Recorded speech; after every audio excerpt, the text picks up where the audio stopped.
Yeah! 18! That will not succeed.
Yeah, 18. That will not succeed.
De jour means family.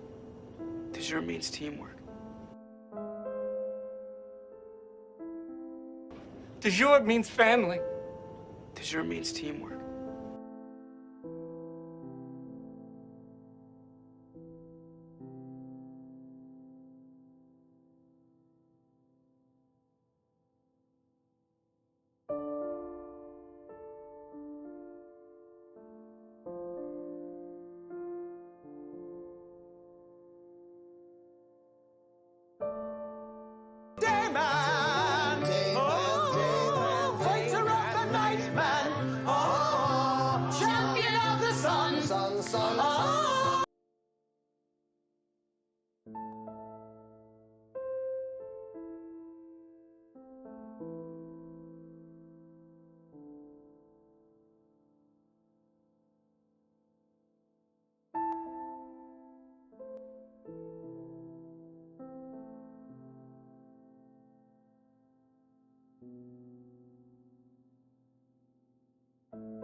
That was you?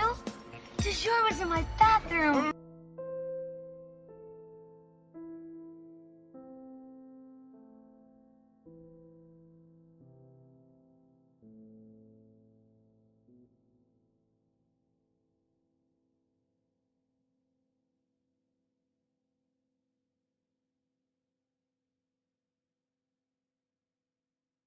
Let's get him, boys.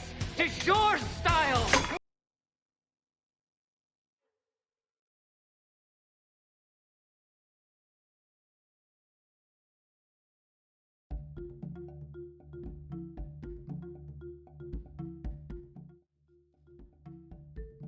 Oh, hello.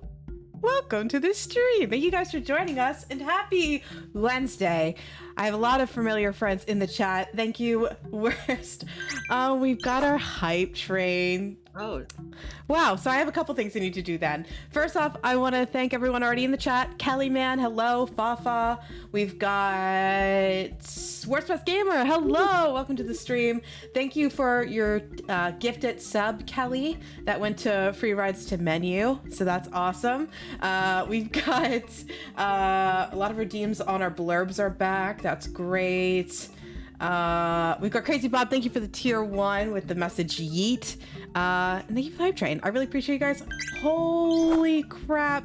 Thank you. Wow. This is feeling like old times. Sarah, thank you for the 5 gifted subs. Let's get 'em, boys. 40 for the De jour channel. style. We've got, you've gifted a sub to the Worst Best Gamer, Ice Hockey, Fusca, and Blues Conti, which are familiar names. So that's awesome that some familiar people got the chat. Oh, and Viva Lost Wages. Thank you guys. You are, oh gosh, Is this I'm never going to be able to introduce Is this a Dungeons war? and Dragons. I'm never going to start get 'em, Dungeons and boys. Dragons tonight. It's your style. Kelly, thank you for the 5 gifted subs. We've got a gifted sub to Barry Rhapsody, Holy Boredom, Roll for Felicity, Should Be Studying, and Tromilla. So that's awesome. Thank you guys so much. We're already at level 4. So thank you. I will start chatting and doing my typical spiel as my alerts are popping up in front of my face in the stream. Maybe I give it a second. I'll let it think about it. Was it the last one? No, there's another one. Okay, I think there's one more after this, and then I can go. I need to move that alert. It's right over my face. And thank you for the follow. It's little WB. I appreciate that. Welcome to the stream. As our hype train is going, if you are new here, my name is Paige. On Wednesdays, you can call me Dungeon Mom because I have the honor and privilege of DMing my closest friends and family in our weekly Dungeons and Dragons game that we like to call Don't Split the Party. Don't split the party. Yes, and I am joined by my friends and family. If you can believe it, all 7 of them play Dungeons and Dragons together. And it is as amazing and hilarious and fantastic as you've probably seen or are about to witness. So let me introduce them. They are very lovely, excited, and obviously very generous people for contributing to my stream. So thank you guys. And we're blood relatives, all of us. Yep. We are all related via blood. And so first up, let me make sure my Spotify's a little loud. I'll bump it down. So first up, I want to introduce, I guess closest in my blood and in DNA. It is my twin sister, Sarah, who plays our monk, Brick. Hey, Sarah. Hi, Paige. Hi, everyone. As she said, I'm basically a carbon copy, excluding the mutations. Mm-hmm. So, life's great for me. I'm probably 98% a perfect specimen, so that's been really nice. I'm guessing. Anyway, the bigger things. Fun fact about Paige, is you notice right now she's wearing a necklace. If you go back and watch all of the VOD, she's always wearing a necklace in that style because she's been a ghost for 40 years and she got decapitated and she's hiding the scar that holds her head together. Yeah, I haven't just put on this necklace this session. It's always been there. And if you couldn't see it, the ghost powers blinded you. If you take it off, her head will fall off. Yeah. And then who will be the DM? We're You think lost. the camera would track it? Yes, No, your yeah. Yeah, your head would still DM. We just wouldn't have your body. My body. All right, thank you, Sarah. Next up, we've got the honorary family member. I guess first in title was the honorary. It is Kayleen, who plays our sorcerer, Mistanger Rad. Hey, Kayleen. Hi, Paige. Hi, everybody. I'm Killian. I play the sorcerer Mistangier. I've known Paige for about 11 years, and a fun fact about Paige is that her favorite her favorite LOTR character is Boromir, statistically. Statistically, Boromir is my man. And why is that? Because he can be tempted. Jersey. And I'm from New Jersey. He can be tempted by the ring and by me. That's right. All right. Thank you, Kayleen. Next up, we've got probably what my parents consider the most equivalent to a brother to me. It's Matt, who plays our druid Kieran. Hey, Matt. Hi, my name is Matt. I play our druid Kieran, and I've known Paige for 11 plus years at this point. Fun fact about Paige, she is covered in a thin layer of crystalline substance that reflects what she actually looks like. So anytime you look at Paige, it's just an illusion. Figure it out. Body of mirrors. I'm what you call a human disco ball, who does not know how to party, ironically. Thank you, Matt. Next up, well, I guess I have to give them credit for a lot, and we should be giving them shout outs in the chat, because if it weren't for this person, we very likely wouldn't be here playing D&D right now. got us all together, got us all to a table, and got us introduced to the game. It is our original Dungeon Master. It is Colin, who plays our paladin, Glint. Hey, Colin. Hey, I am Colin, and I play our paladin, Glint. And, fun little tidbit about Paige. We talked a little bit earlier about how we're all related. Some of us are a little bit more distantly related than others.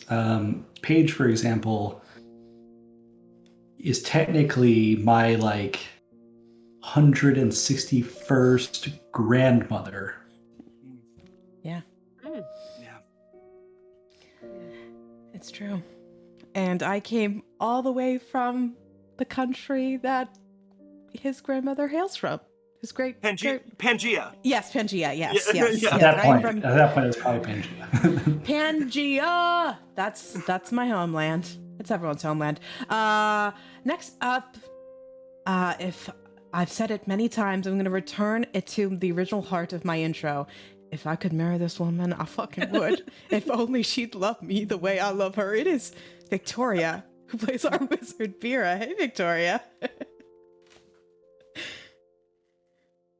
Couldn't mute. I got my finger stuck in this elastic and I couldn't get him out.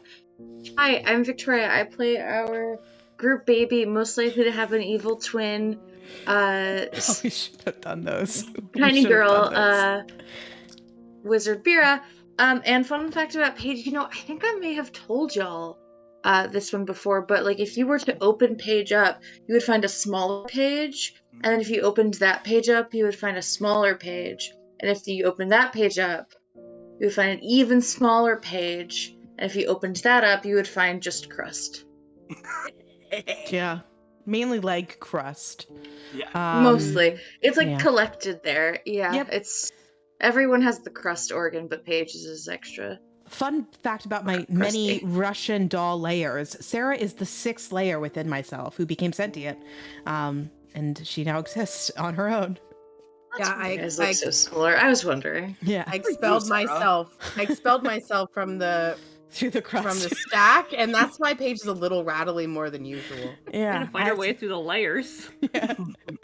And a fine sheen of dust follows Sarah wherever she goes, beckoning her back to the crust. I rearrange the letters in Paige, it spells Sarah, so it makes sense. It's an anagram the whole time, dude. Yes. You mean nagogram? Lord Voldemort. You know I don't speak Spanish. Okay, next up. Next up, probably a DM. There's, if you've been a DM before, DMs get burnt out. There is a thing called DM burnout, and usually what that means is a DM just stops running a campaign, and I've fallen prey to that. But you know what's interesting? Since I started living with this person, they have been my number one support system. They've kept me inspired, kept me motivated, kept me focused. So kudos to our bard Phineas and my sister Kelly for keeping me positive and keeping me the dungeon mommy of everyone's desires and dreams. Thank you, Kelly. Hello. Hi, I'm Kelly. I'm the best dressed bard there is, Phineas. You kind of stole my thunder, because fun fact about Paige is, when you're having a really shitty day and you don't feel like getting out of bed, Paige is the best person to help you put a smile on your face and have a better day. And she also really loves pizza burgers. I was about to say, that's when you feel depresso, eat a couple pizza burgers and you'll be okay. That's my advice. Vote for me for president. Did you guys go to Stewart's today? No, we went to our Stewart's equivalent, okay. which is called Weber's. It's a burger with sauce, pizza sauce, and provolone on a bun. Are you explaining what a pizza burger is? Yeah, Kayleen, or someone asked. Yeah. Okay. Yeah, like marinara. Yeah. Okay. They couldn't even do mozzarella? I think it's maybe it is mozzarella. I don't know. Low moisture mozz, which is what you put on a pizza, and provolone are fairly similar. Mm. It's sliced cheese though, so I don't know if it is also a burger. The emphasis may be burger. Yeah. Last, and certainly not least, a little background. If you've been watching our stream from the beginning, this is one of our players who's been able to play 2 characters. I don't know why I'm being so emotional. It's probably because we recently had like an off-camera check-in, and that usually gets me like very in my feels, so that's probably why. But this person came back as Buttons, our barbarian, but when they were gone, it was like we were missing a piece of the puzzle. And since he's come back, although 7 of you is a lot, I wouldn't have it any other way. And I'm so happy that we play, all of us, especially Wesley, who plays our barbarian Buttons. Hey, Wes. I am Wes, but on Wednesdays, call me Buttons. Page do we that she may be seeming sweet, but she truly be a salty dog.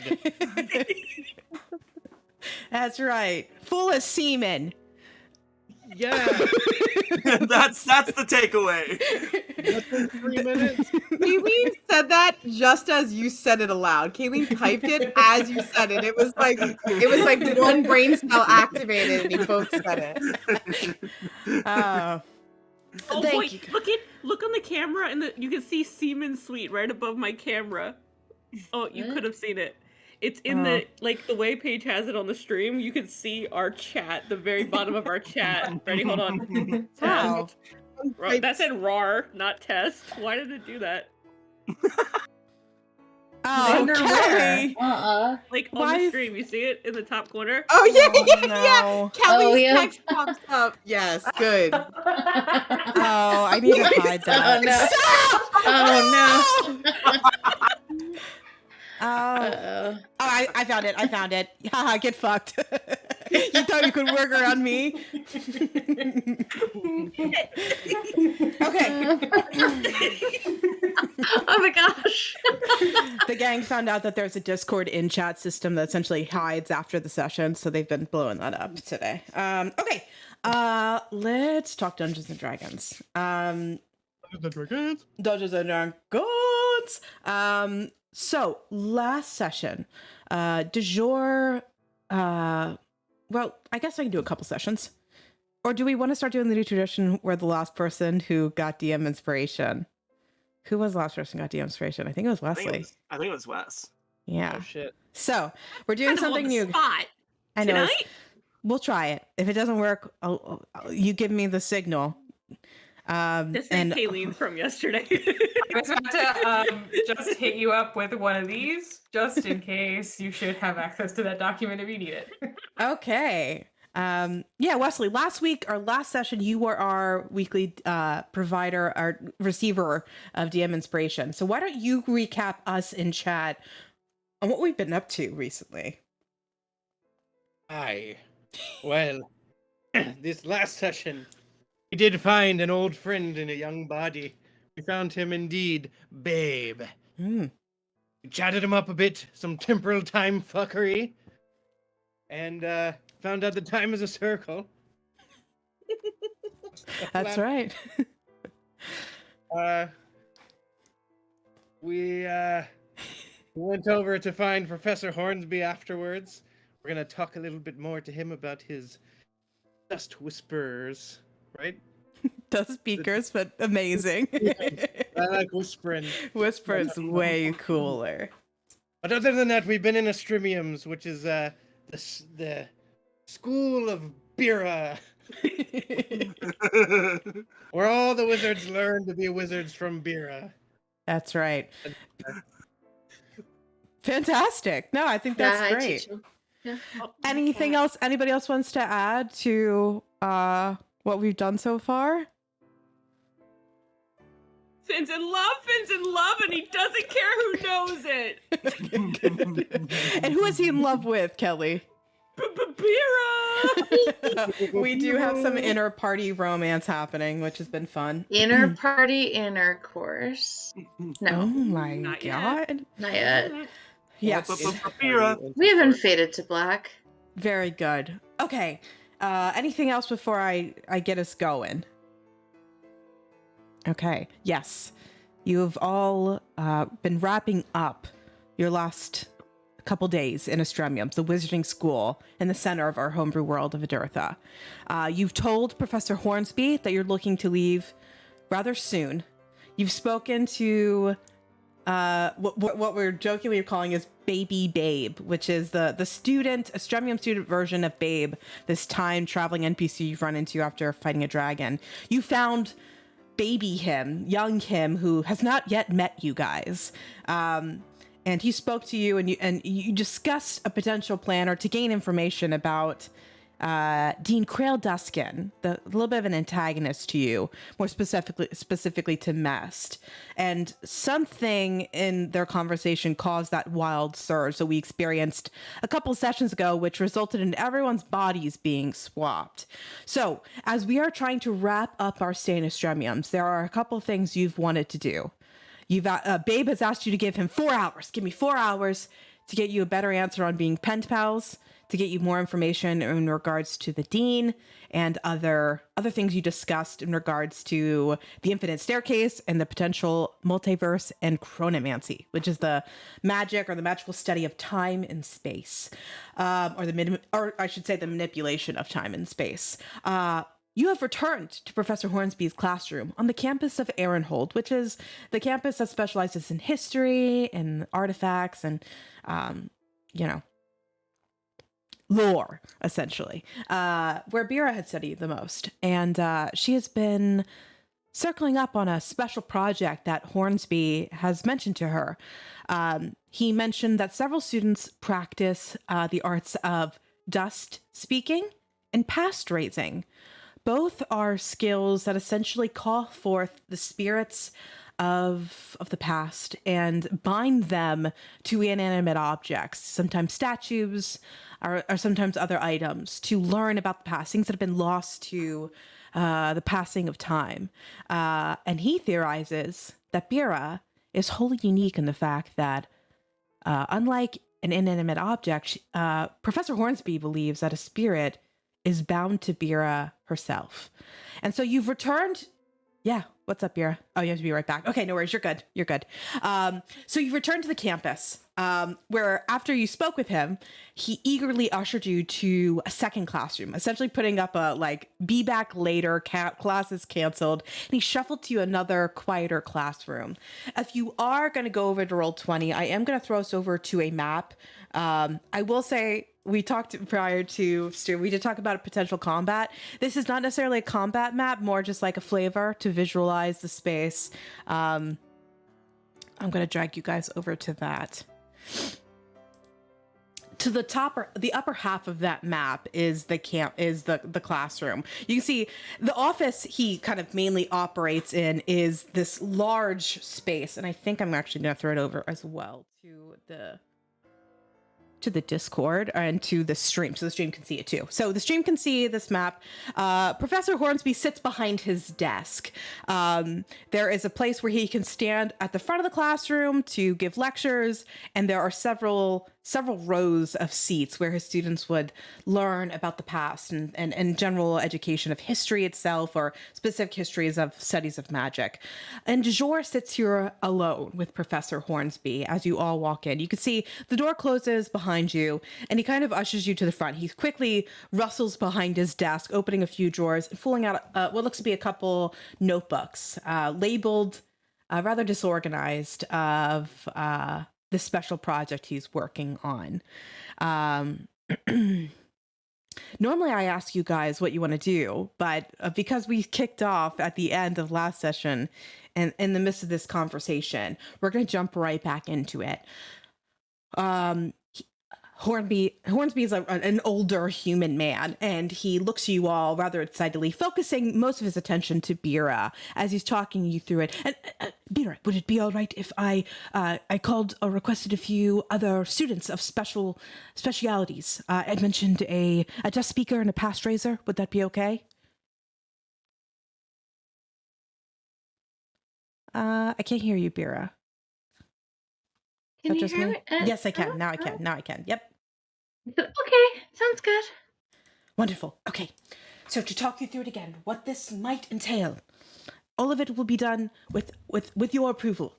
And you should be conscious at all times. You should never feel any pain from this experience. If at any point you something of that concern happens, let me know, and the process can stop immediately. Okay?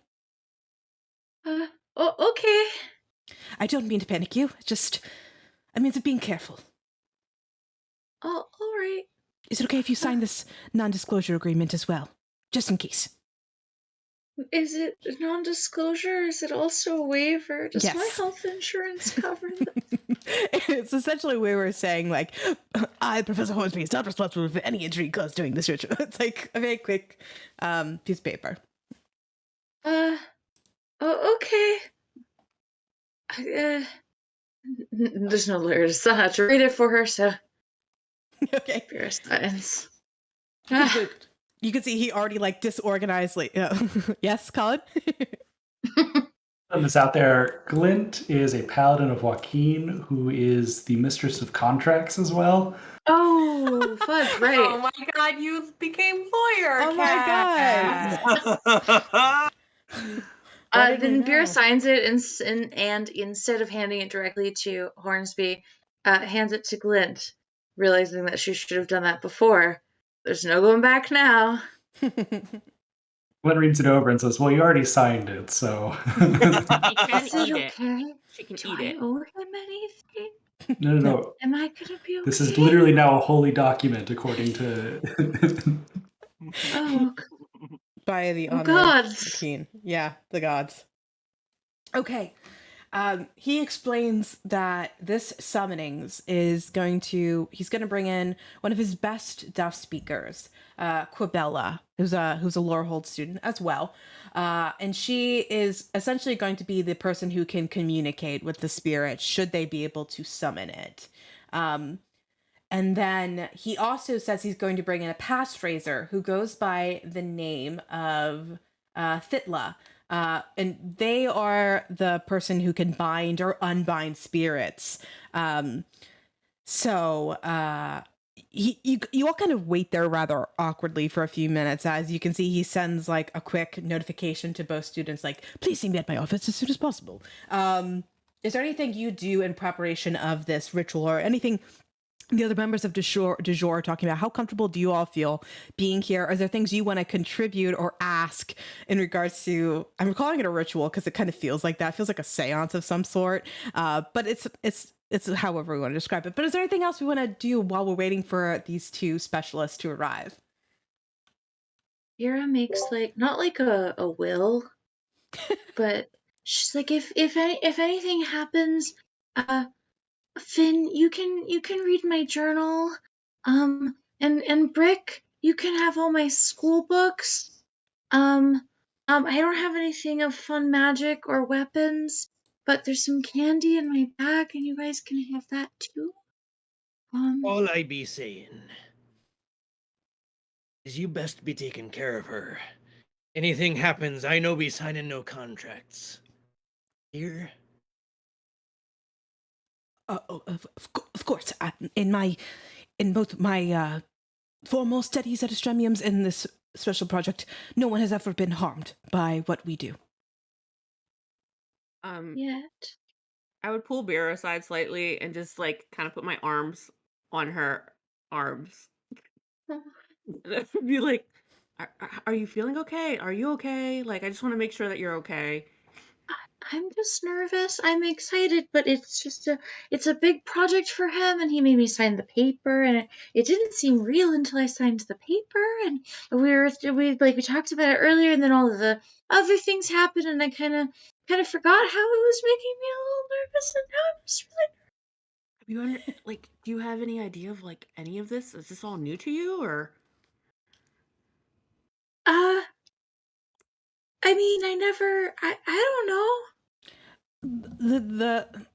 The specializations wouldn't be new to you, Bira.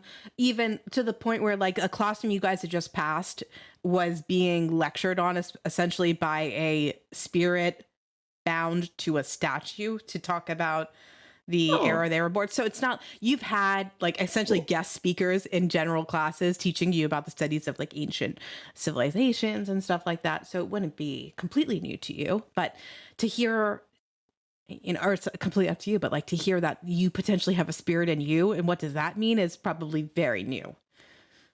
Oh, okay. New for me, I guess. I mean, yeah. I never thought there was anything special about me, like magic wise. Of course, there's something special about you. Not We magic all know wise. that. Well, who knows? But I know that you're special, and I just want to make sure that you're okay. And if you want to stop, we can stop at any time. Screw the contract, and I'm be right here if you need anything. Thank you. She squeezes his hand real tight. Okay. It'll be okay. It'll be okay. Yeah. Bira, Yes.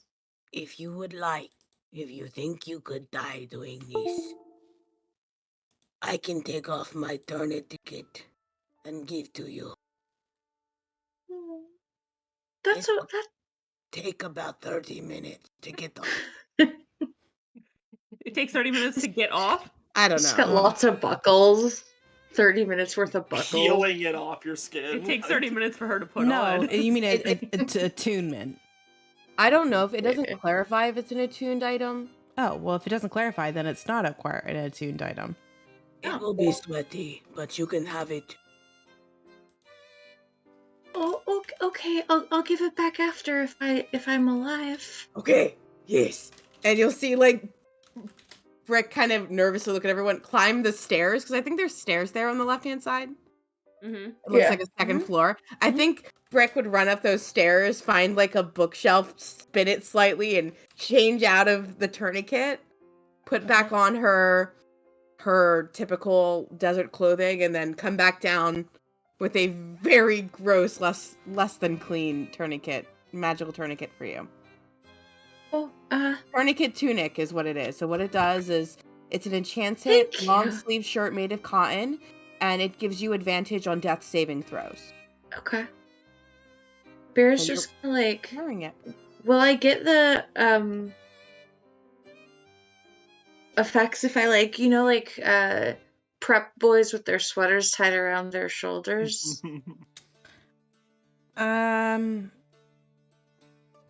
Normally, outside of this, I'd say no, but for rule of cool, yes, let's prep boy tie it for you to work in this instance.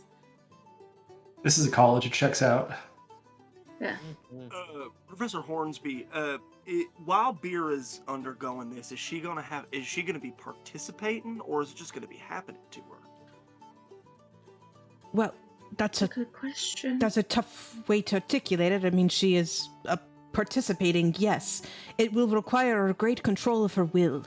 But she will be present and participating, yes, if that's what you mean.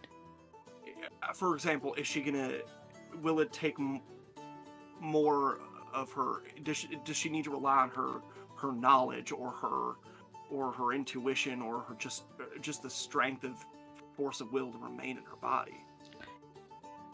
There's no, let me stress, Bira, I know you're one to overanalyze. You will not be forcibly removed from your own body. That will not happen. But this requires a great strength of will, knowledge of who you are, and who is the spirit within, and understanding that separation. Oh, okay. If I do get removed from my body, though, could I go into a flower vase? I think that would be nice. Bira, before you go under, Kieran's gonna reach into his. You're not going under. You're going to be wholly conscious the whole time. Okay. Kieran's gonna pull some herbs out of his pouch, and I am going to cast Enhance Ability on Bira. I'm gonna ask her first if she would rather me enhance. Basically, what I want to know is like what you want to buff to. Do you want Constitution, Intelligence, Wisdom? What do you think would be the most useful to you in this scenario? It's a will, right? Will is an older edition kind of feature. So what I would challenge is, Victoria, what do you think if you had to simplify it to one of the main attributes in mechanically in D&D, what aspect of Bira is the most her? What is her strength? I guess, I imagine intelligence simply because she's more, studied than, her strengths are in, knowledge and background, so, yeah. So then I would recommend an enhancement of intelligence in this scenario. Okay. Great. We do this.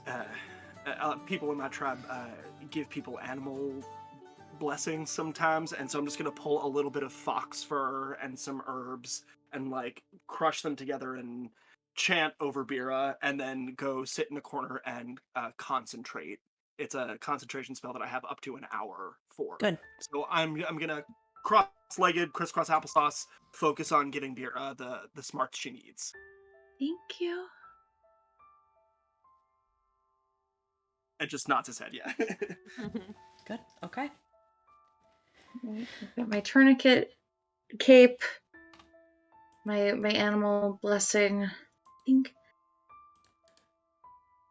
Do you have everything you need? I think. Do I need anything else? I'm here.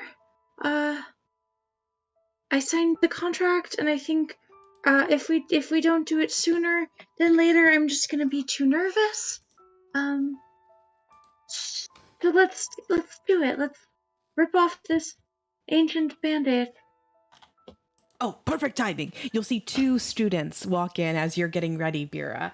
He's kind of brought you to the front of in front of his desk, giving you space between you and the rest of de jour.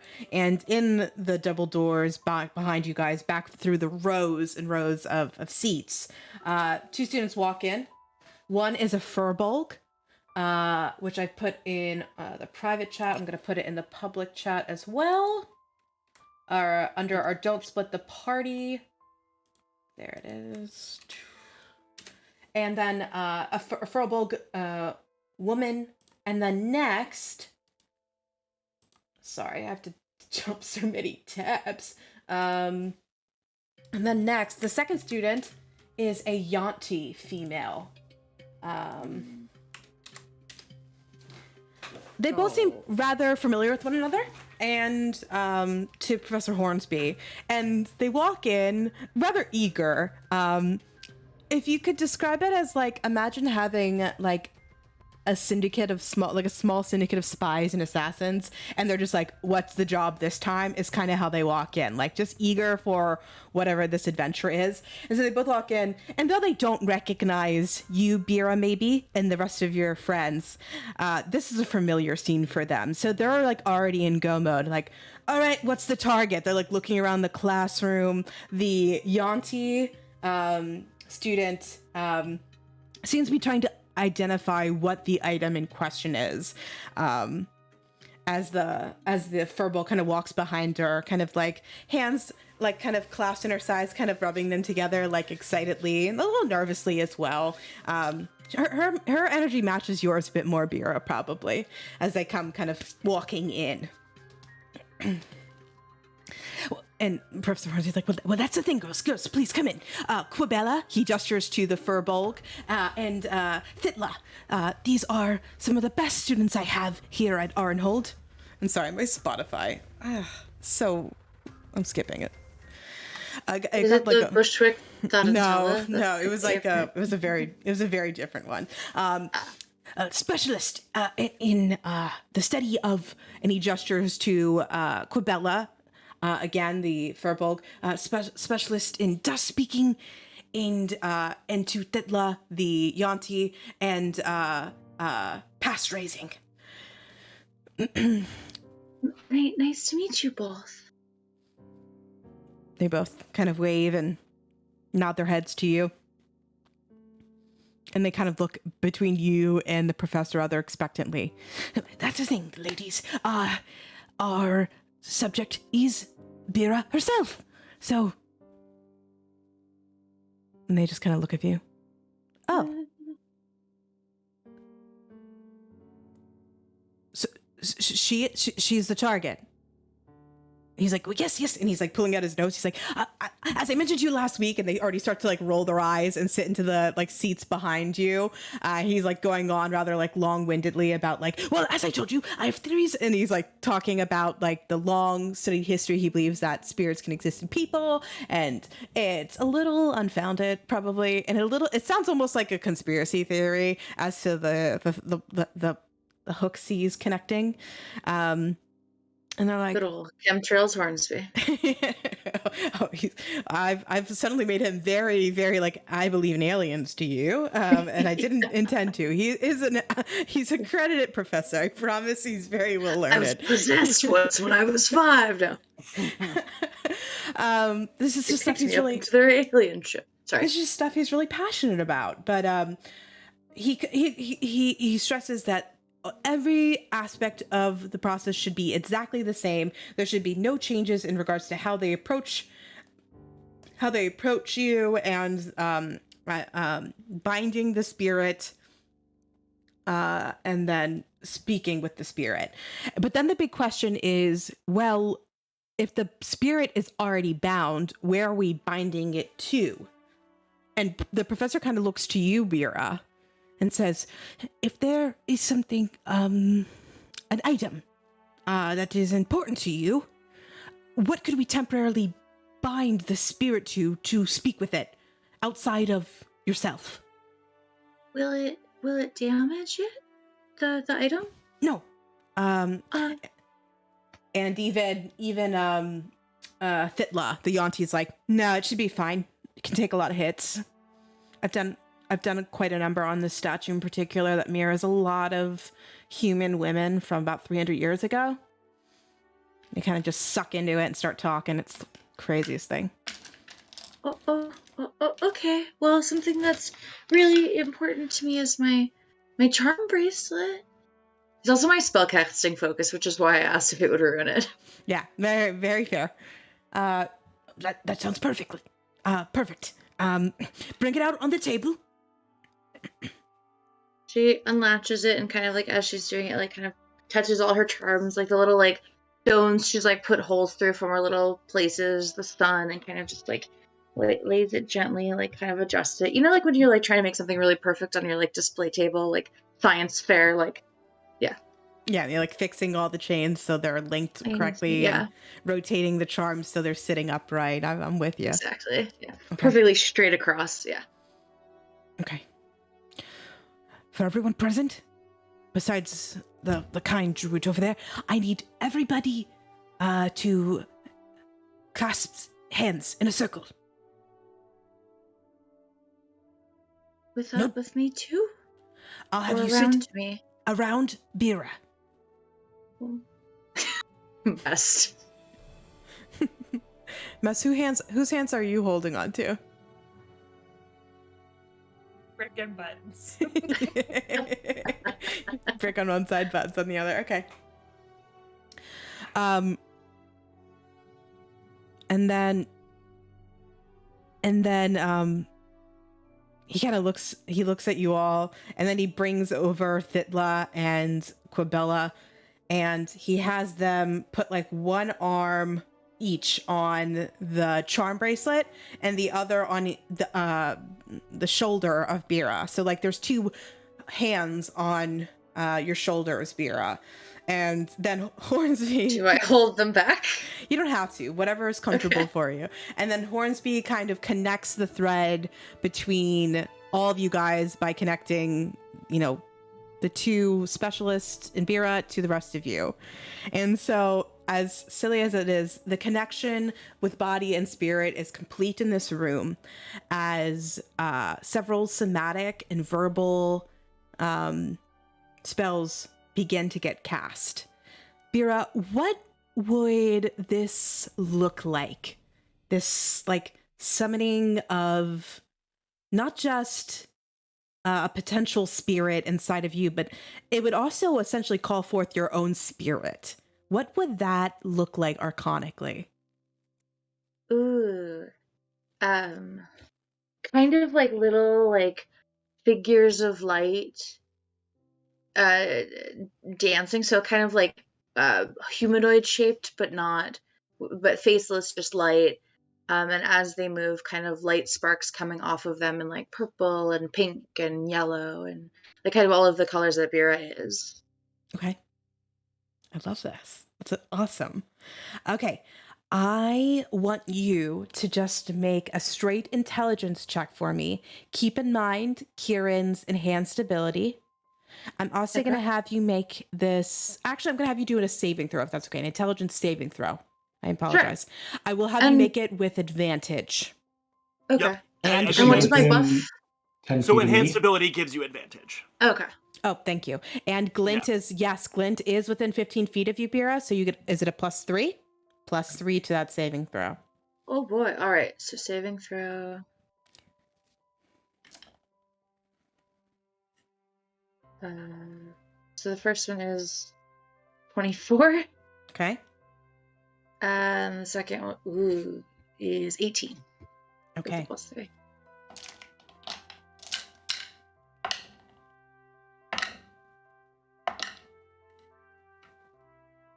Jesus. Okay. These flashes of light that Victoria described start to pool from the center of this circle you all formed. Your eyes are all locked on Bira. Bira, are your eyes closed? What does it look like for you? Like, is she focused or is she kind of looking out at everything as well? Bira definitely has her eyes closed, and maybe like her like little. I'm thinking of babies when they're concentrating on pooping, like when they scrunch up their little faces. Bira's like little faces, kind of just like. That's so cute. I was like, either that or like someone's even crossing their fingers. I love that though. Like, okay. She's very like clenched, like yeah. Okay, that's awesome. Okay, as that's happening, you feel within you. I don't want to describe it as a split because that's not what it is.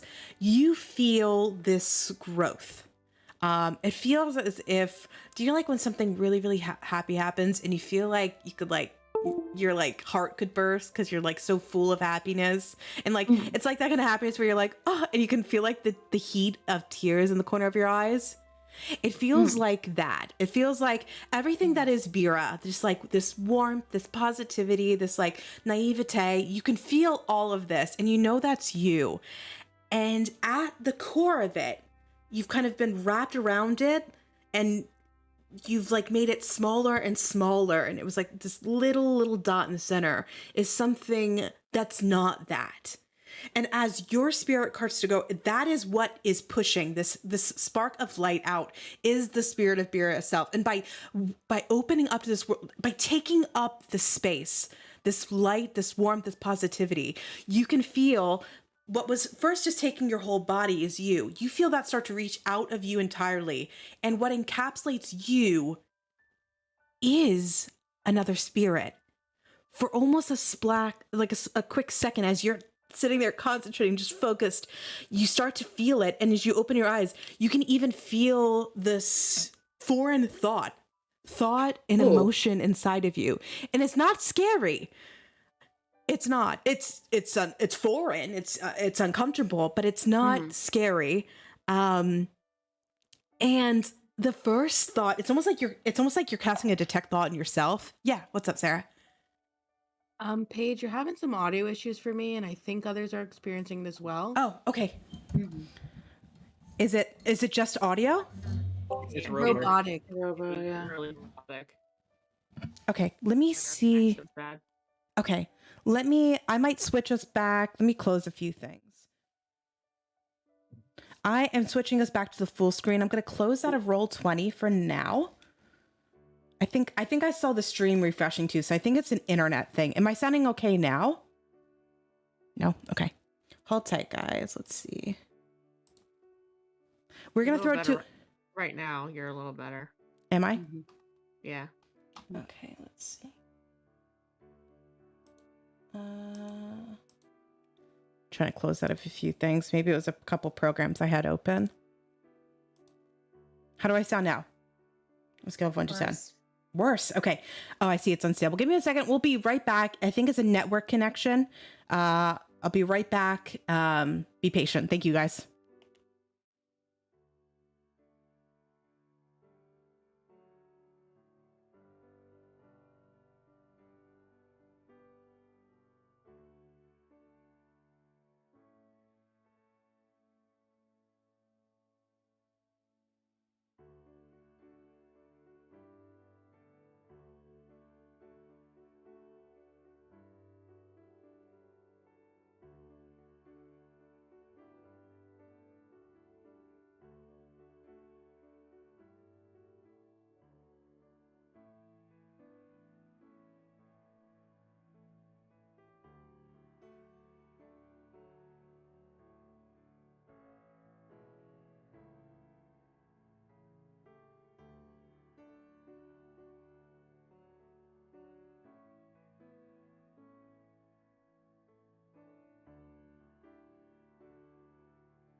Hello. Thank you for your patience, and also thank you so much for the raid. Well, for Felicity, I hope you had fun on your Minecraft stream. I know I poked in a little earlier. I hope you had a lot of fun. She was playing Minecraft with her brother, and it brought me back. So I know we're due to play it as well. So thank you so much, and I know we had some thank yous for the gifted subs. Yes, my D&D party gave a lot of gifted subs at the start of the stream, so I know we had a couple people from the raid getting some gifted subs. If you didn't see during the Be Right Back screen, shout out to Roll for Felicity. If you do not follow her and you do not know her yet, she is an amazing content creator. She plays video games. She is a DM herself and plays a ton of different TTRPGs. In fact, we are now in June this month. I will be guest starring again over on her channel for the third time in a system that is called Basic Witches, and I love it and I cannot wait. So if you want to check that out, please go give her a follow because she is amazing. All right. Thank you as well for your patience on the technical difficulties. It looks like we just had some internet connection issues, and we should be good there. If it happens again, we'll pick up where we left off. So we were in the heat of an amazing, amazing moment. Bira, you were in the center of this ritual, summoning out a spirit within you. I had you roll an intelligence saving throw with advantage. You rolled a 23 and an 18. Yes, something like that. Something, a 24 and an 18. Even better. And what we were beginning to describe as I became quite robotic was everything that makes up Bira. This positivity, this naivete, this enthusiasm, this warmth started to display across all of you. De jour wrapped around you, holding onto one another, connecting you, body and spirit together. Everything that made up your spirit fills the space of the room itself, this giant classroom. And everyone, you can feel the change. You can see it. All your senses kind of come alive. There's this warmth. Whatever your favorite smell is, Bira, it probably smells like that in the room. Lavender, like the sprig in my hat. Lavender sprigs kind of fill the room.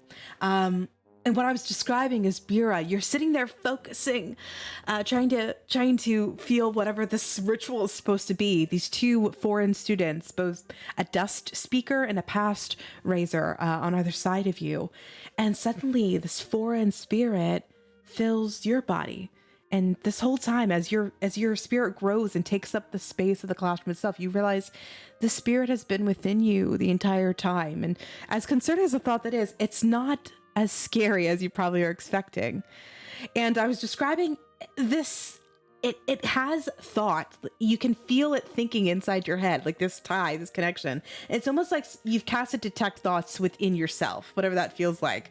But the thought isn't your own. And the initial thought you hear is irritation. Not at you, but at what it's trying to be bound to.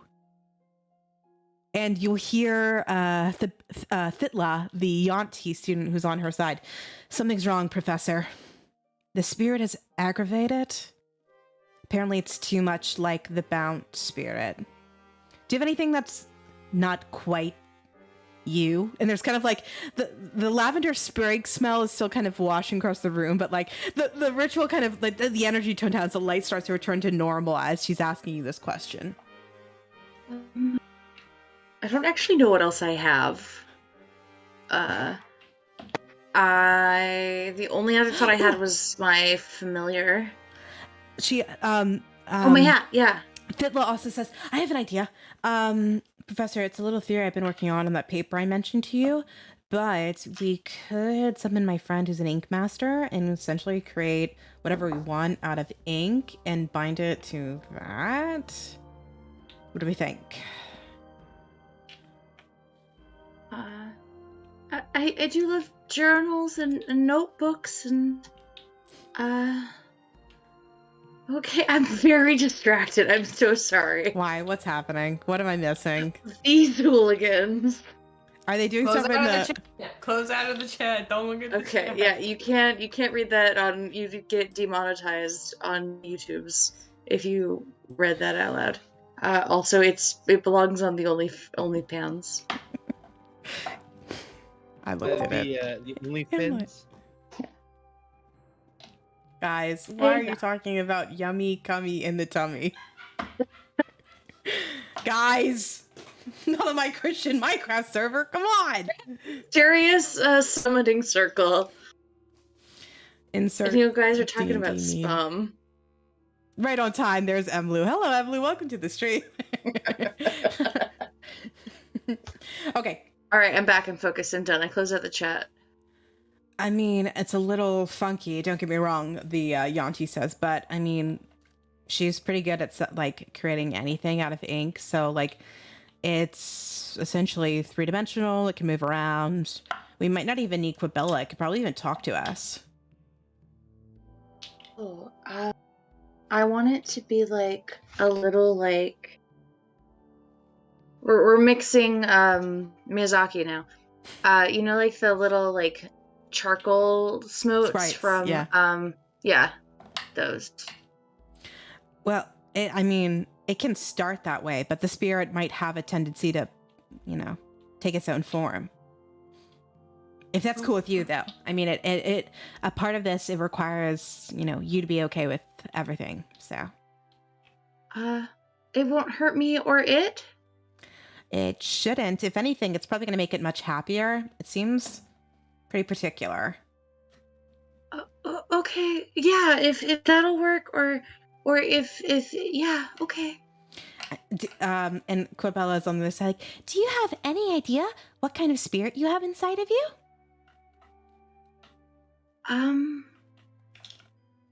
No. A nice one, I hope. Well, let's hope. Okay. I will summon. Okay. I will summon a third student that I do have a picture for. If you are new here, I try to put all of my visuals over on our Discord. So if you are new, there's a link to our Discord where you can see it. I do post it under the text channel called Don't Split the Party, and I'll be throwing it over there right now. So hold tight.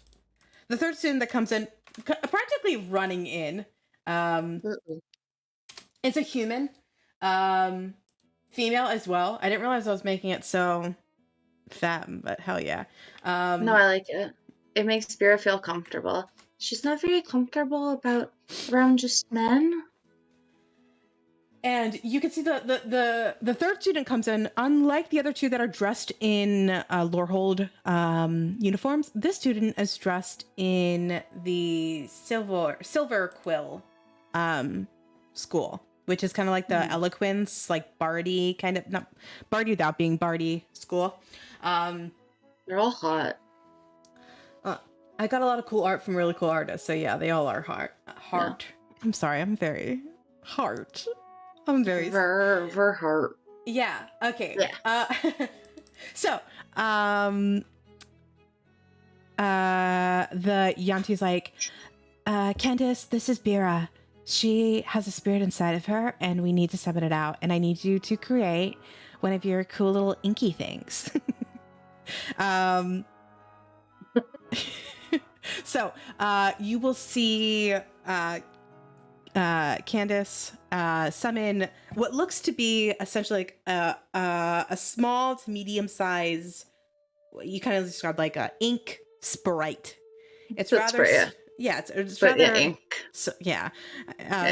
It looks like a soot sprite. It's just much larger in comparison. Those are like really tiny. They could fit like many in your hands. It's like it could fit like this. And it kind of hovers just to the side of you in place of the bracelet, which if you want, you can put back on if it makes you feel more comfortable. She would immediately. Perfect. Okay. And I'm going to have you do one more intelligence check. Intelligence saving throw, +3 with advantage. That's also applying. Yep. And that's because of the enhanced ability from Kieran, and the +3 is from Glint's Paladin. Nat 20, 28, 29, 30, 31. The first one was an 11.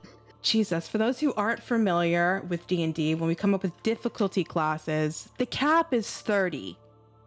So when you make something really difficult, like near impossible, it's a difficulty class of 30. And Bira just hit a 31, so this is fucking working.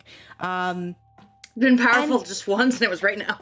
Thank you all. Very thematic for you to become powerful in the moment where you get to reclaim you. Any changes in regards to that arcanic ability or like ritual from the first time in regards to what it looks like, as essentially you're having to like resummon this linked spirit within yourself, Bira?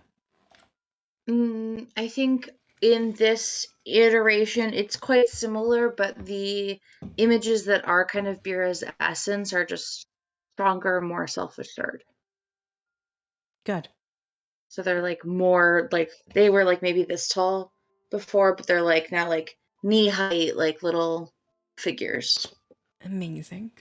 Okay, as you all are clasping hands together, now a third Astrebium student kind of at the center, focusing on Bira.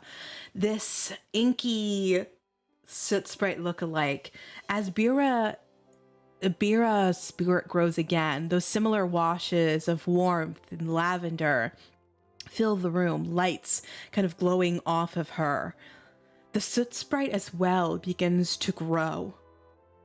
And what was first a cylindrical, like amorphous kind of blob that's shifting under the pulse of the arcanic power, it starts to take form of a humanoid. And Bira, you're nat 20. Your spirit fills your entire body, fills the entire room. And where that once that spirit kind of sat locked in the center of you and kind of invaded your head, you focus. What do you say to reassure yourself that you are Bira?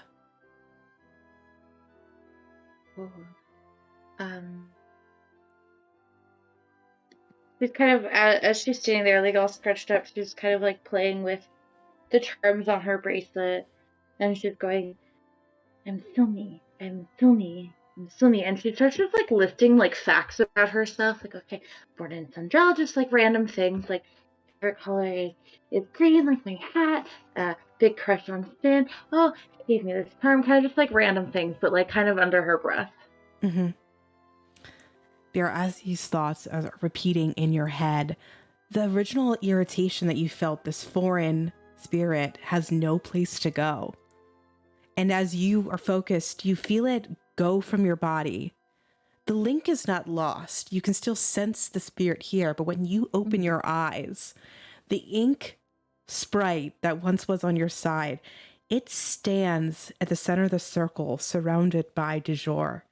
And it's looking down at you, the shape of a humanoid woman, but their features are exaggerated. Their limbs look terribly long. They're still medium sized. They're not like monstrous anyway, besides the fact that imagine it's like Shadow Mario in ink. Mario Sunshine, great. Okay. It's kind of like that. Okay. And it is feminine, the humanoid shape. And you can see it's like its features are exaggerated, long and slender, lithe. You can see what looks to be long hair kind of falling down from each side of the face. And you can even see the shape of the face itself. You can see where the eye sockets would go, and they're staring at you, making eye contact with you, Bira. And on either side, through her hair, looks to be long, exaggerated, pointed ears.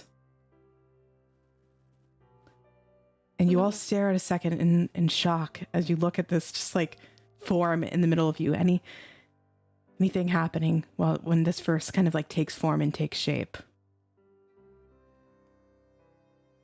Vera doesn't say anything. Vera's just like shocked, like all of that was in. She's like kind of like looking at it, looking at her, like what? Huh? Yeah. Yeah, and Bira, the first things you would notice, roll a perception check for me. I'm gonna have you roll it with advantage. A perception check with advantage. Oh boy. Appreciate that advantage. Oh, it's a 7. Okay. The check itself is comparing this inky form to you. And you can very clearly see this is not as I know we joked about this earlier, this is not an evil version of Bira. This form in front of you is very different from you physically. And as you're kind of like registering that, you'll hear Professor Hornsby going, Quibella, speak to the spirit. And you'll hear it go, I'm trying. You see her just kind of focused. And like without verbal components, you can see her doing like a somatic thing, trying to engage the spirit. And it's not working. And the spirit in this inky form is just looking at you, Bira.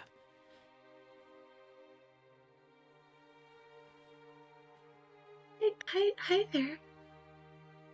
You see its arm raises, isolating itself, the ink kind of following it as it gestures like a signal of hi back to you.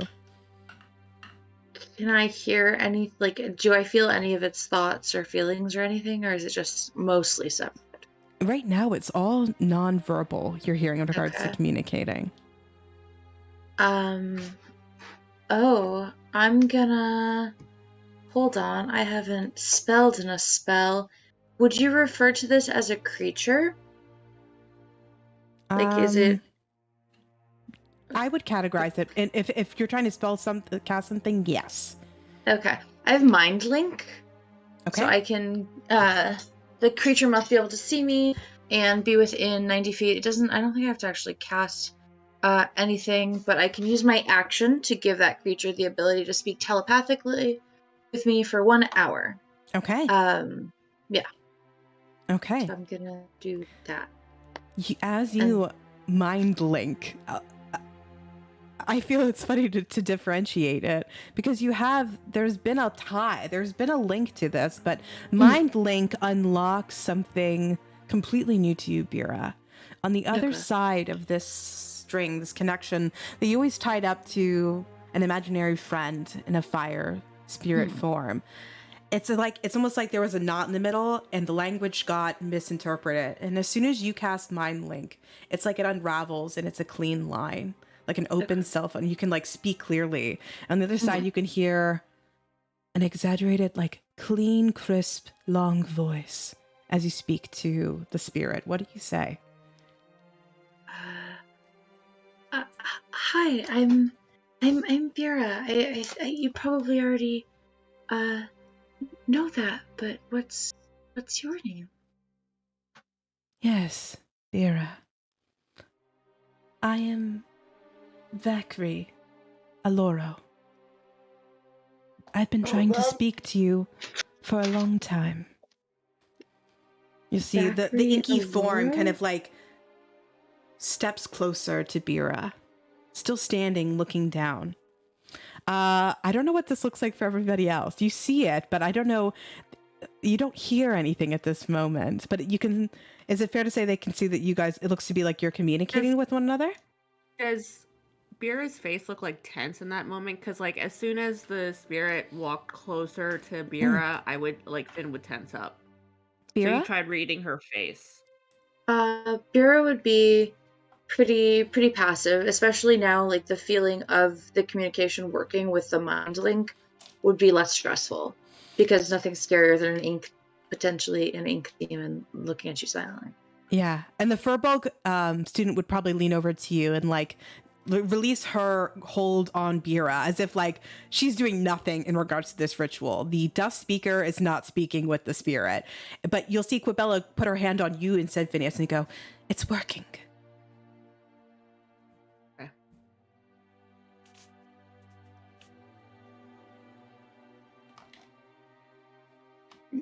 Vakri Aloro? Yes. You've been trying to speak with me? I've been trying to share my gifts with you. Oh, I'm sorry I couldn't hear you until now. There is no need to apologize.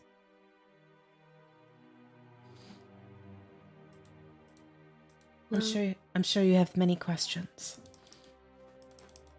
The main one seems like it. I don't mean any offense. How are you inside of me? How are you here? Who are you? That's a lot. I'm sorry. I guess we can start from the beginning. Maybe who are you? Well, to my people, I am an enchantress, a master of my realm. To you, I am something probably closer to what you'd call a witch. Oh, okay. Do you know of the Age of Deception? Ooh, do I? I'll have you roll a history check, but it's going to be a Okay. disadvantage. A disadvantage, you got it. Enhance ability cancels that out because it's all intelligence checks. Ooh, okay, All straight right, so roll. it's just a straight history check. Straight history check. That's a dirty 20. I have a +8 on. The Age of Deception is a period of about 150 to 200 years after the Age of Myth, which is essentially what separates the Age of Myth and the Age of Deception is the Breakening. Oh. So the Age of Deception is the first age after the Breakening. Oh. And with a dirty 20, I will say maybe it's all those classes with Professor Hornsby, or maybe it's this kind of like unknotted link. And your bound spirit to Vacri Aloro tells you that the Age of Deception was an age where fae folk, elves, were mistrusted and chased out of Adirtha, many blaming them for the Breakening.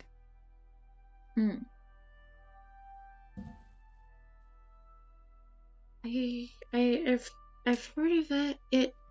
It was a long time ago, and it was a time of pain for many folks. That is true. Deep pain. But it was not forever, and we did not falter. My mother, Voracina Alora, OC of the Vimaris Alora, the hallowed daughter, summoning the Walk of Fae to our home, Alora Man. It's what we call the place from all around and nowhere. You might refer to it as the Dream Realm. Oh. To you, I am a spirit, a flame, our bond shared across the cosmos. But because of our bond, I believe you've been stripped of this dream realm. You are what my people call Kalishtar. I've been stripped of it? How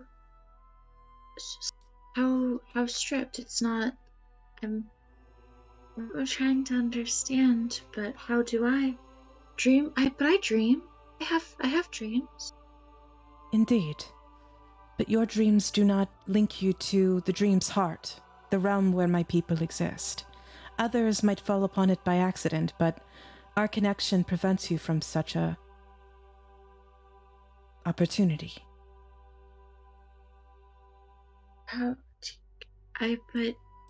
And I can go to there without our connection? Anyone can, briefly, in their spirit. But my people exist here in body and spirit. We separated ourselves from the rest of the world to protect my people. Sorry, that's my elbow. And everyone, there are there others like you? Or I suppose too, others like me? There have been many people like you that we call Kalishtar, but few and far between gain connections to the people of the Dream Heart. My people. Everybody else, as Bira is mind-linked and speaking to this ink spirit, their conversation is kind of between them, but physically, what begins to happen is this ink spirit begins to take more finite form. And what before was just a sheen of ink, you can see the other two students are focused. Everything's in control. There's not an area of concern, but the form in front of you shifts into an elven woman, which I have a picture for. I'm assuming none of us have seen, like, well, an elf before? Yeah. Yeah, probably not in the way you're saying. Like, it's not like you've never heard of an elf, but Right. I would, because of how we've set up our campaign, I would say this is the first time you're like truly seeing an elf.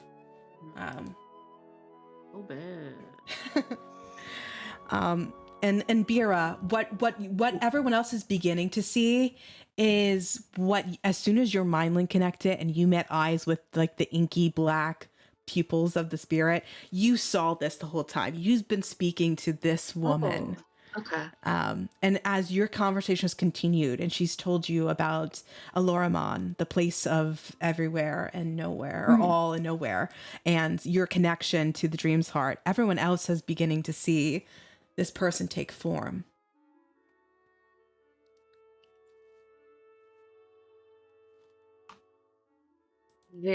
Sorry, that's very cool.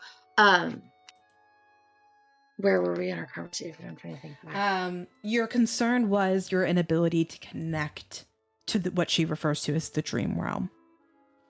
And she told you, and you asked if there have been others like you. And she said, yes, yes. There have been other Kalishtar before you, kind of speckled across the ages of the last 600 years or so.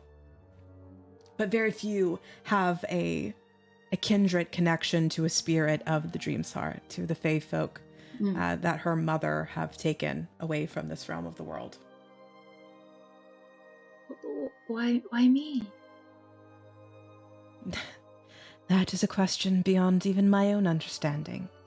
But we take these opportunities as privileges to teach. As I said, I've been trying to share my gifts with you.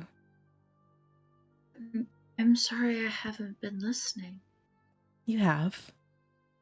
Trying to. I didn't realize that the things I heard were, well, from within me, but not also from just within me, if that makes any sense.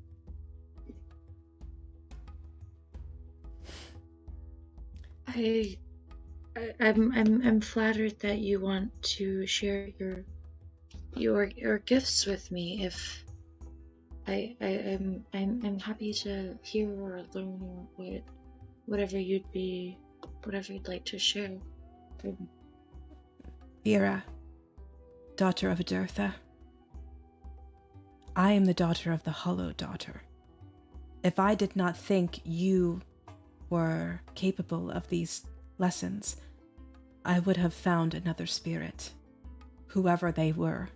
I would have waited ages for someone capable of my gifts. My people know of my power, my abilities as an enchantress. The people of Adirtha, this realm you share, they fear our powers, and they might fear you. Oh, I don't think anyone would fear me. I'm pretty harmless. Not with my gifts, you won't be. Well, then we just won't tell them. With that, my child. And she'll come and place her hands kind of on either side of your chin. That, my child, is up to you then. You all seem very nervous. Well, we just don't hear anything, and we're just watching her then touch Bira. This thing is touching her face, yeah. So I think like Finn would like definitely like pull at the hands that are like he's holding hands with. I don't know who that is, but yeah. Okay. I'm getting ready to pop Igni out. Aren't you concentrating on a spell? I can do that without. Igni doesn't require concentration. Okay. I'm imagining it looks like if you were to mute TV, but no one was like moving their mouths. So like the gestures of like talking are happening, but like kind of just like Yeah. So Bira, you said she puts her hands on mine? She puts her hands on your chin, kind of holding you up to look at her fully, and she says, that choice is up to you as to whether you share this your knowledge and this gift, what others might fear to others. The people in this room, and she kind of like points them out telepathically. I trust them with my life. Professor Hornsby, she indicates him as well. Is also, I think, trustworthy, but he is tied to an administration. If there's anyone that's afraid of magic, it's the people here. And then those women, I don't know very well or at all, really, but they did help you escape me, I guess. So I'll be careful who I tell, certainly. I'm not asking for you to be secret with this knowledge. I've chosen to connect with you to share it, to show people that there is nothing to fear. I only warn you of my own experiences, of my people's experiences. Being an enchantress is something beyond what these humanoids teach you. To connect to the world and to one another in spirit can access you to the realm through others, dominating dreams, potentially even gaining access to the dream realm itself. That is what people fear. That does sound like when used by the wrong people, it could be very scary.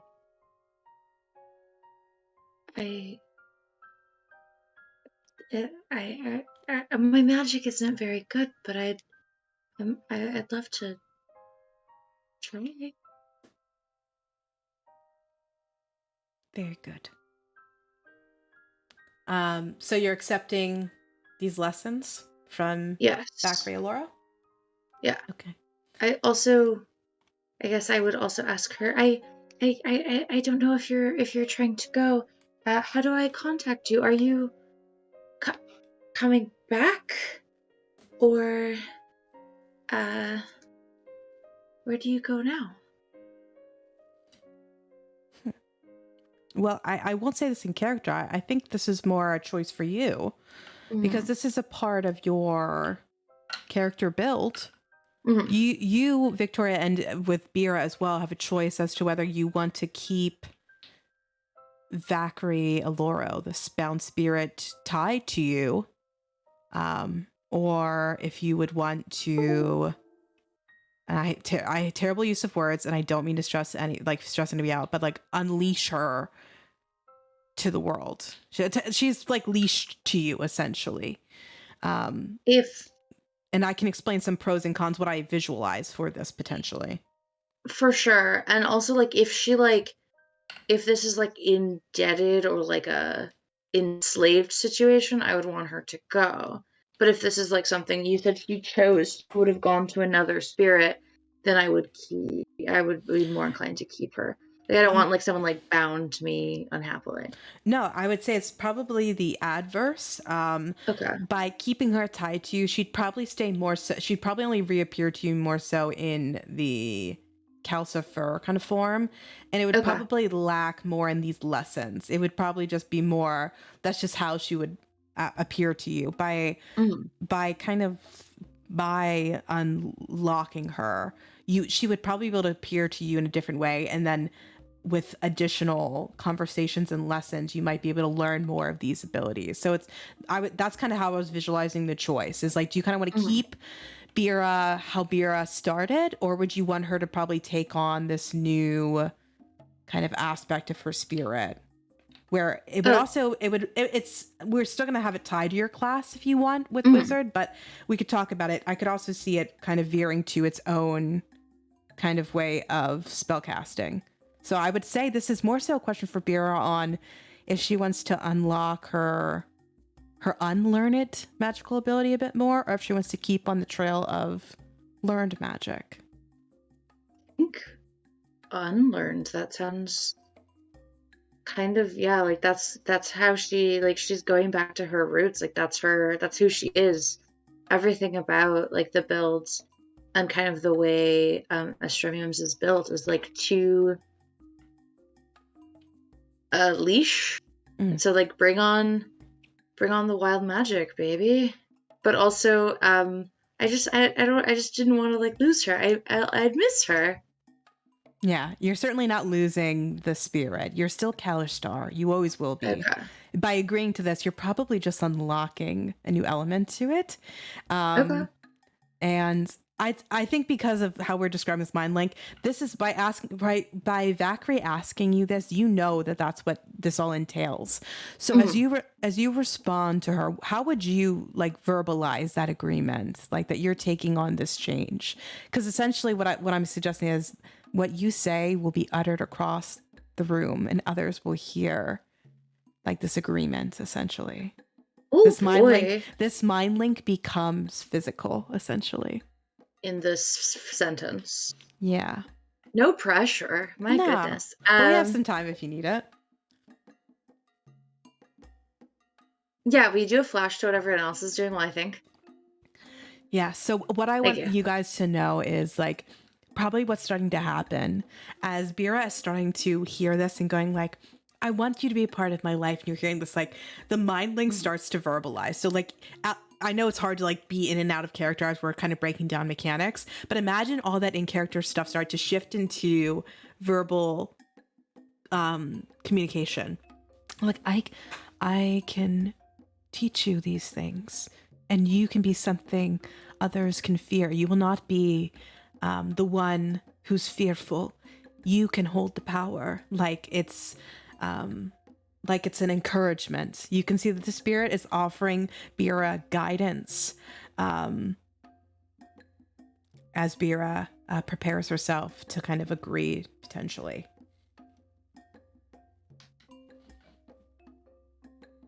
Still very tense. Finn is just staring at Bira's face, trying to read any body language coming off of her, and the first sign of turmoil or concern, he'll do something. All right, I'm good. So if she still had her hands on my cheeks. Yep. Bira kind of also touches her hands on her cheeks and says, "Yeah, I release your tether to me. I accept your gifts willingly, as you willingly choose to give them to me." So she's saying yes, but also as long as you want to. Very good. This will, as her hands kind of begin to fall from your face, the smile blooming across your face, just like this calm serenity.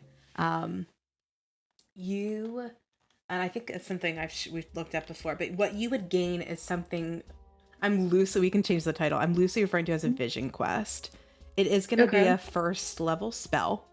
And it's essentially just a spell that allows you, it's a ritual spell. You can have prepared ritually, so you don't need to have it prepared every day. But it takes an hour to cast.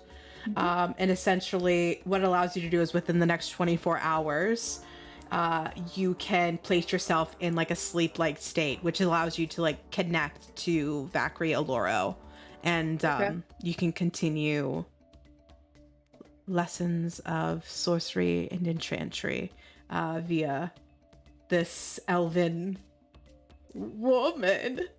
Mommy. Yeah, hot mommy. So I'll go essentially into a unconscious coma state for how long? It's a sleep-like state. up to 24 hours. It's not like Okay. you do it and it guarantees 24 hours. It can be up to 24 hours, depending on what we're trying to achieve. Yeah.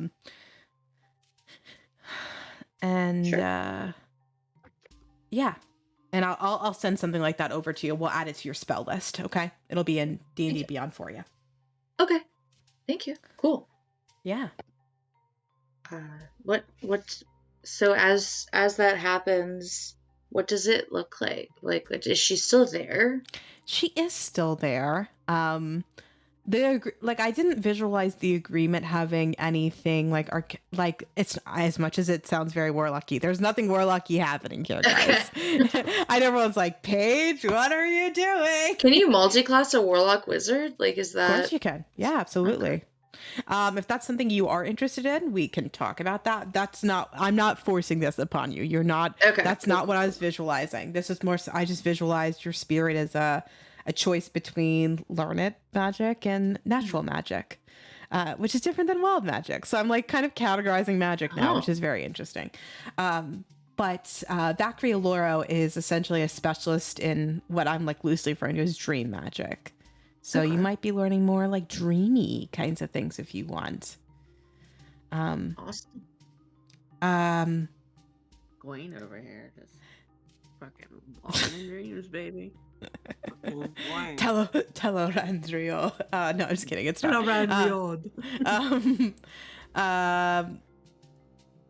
As this elven woman who's like now full formed, like circlet around her head, like long locks. I know in the characterization I send on Discord, she kind of looks like a dark elf. She is not. I would say like her skin almost looks like just like blue, like she just comes from like she just looks otherworldly.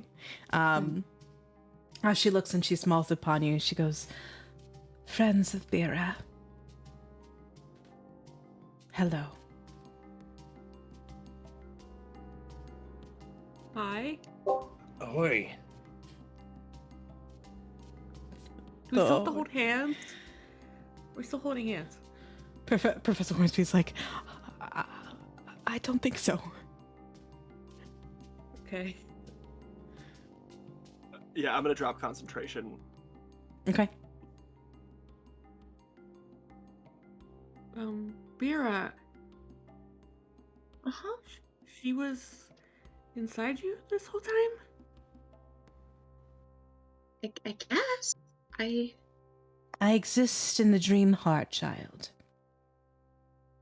My spirit can connect to Bira. don't know then. Well, shit, and here I was thinking I was the only one with a spirit living inside of me. Fuck.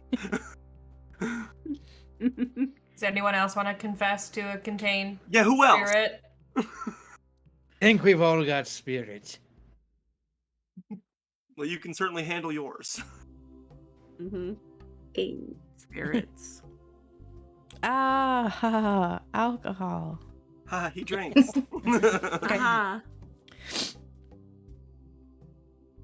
So you've protected her this whole time? Can you continue? Like, do you protect her? I have not.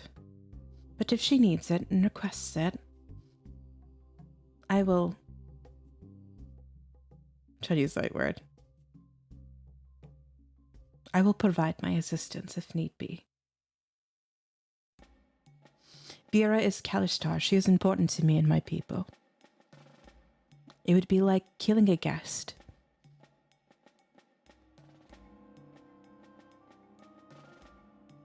Your people are who? The Fae. Sorry, I'm just not very familiar with all of this. It's very new to me. Well, Bira will explain it all to you. I realize the helmet stayed on, but does she look at all familiar? Familiar? Like, does she remind me at all of Larly? Oh, that's a good question. Shuttercock. I would say that's a good. I didn't even think about that. They are both sub races of elves. So in that regard, yes. But I'd like to visual, and I know it doesn't have to be the same from D&D lore, but I'd like to say that there is a physical difference between the races. Because imagine this group of, well, I guess Shadowkai has been isolated as well for a really long time. How would we want them to physically look different from Larly and the Shadowkai? Do you have a preference? Taller? I was thinking that too. You mentioned that the limbs were like a little longer. Maybe they're like a more exaggeratedly elegant sort of elf. Yeah, I was thinking that too. I think I was also just picturing it like a Dalish elf from like Dragon Age. I'm sorry. It's just like they do exaggerate the limbs in their depictions of them too. So I think that's how I was visualizing it, where like D&D elves kind of still match the lineup of like not as ethereal. So yeah, I like that.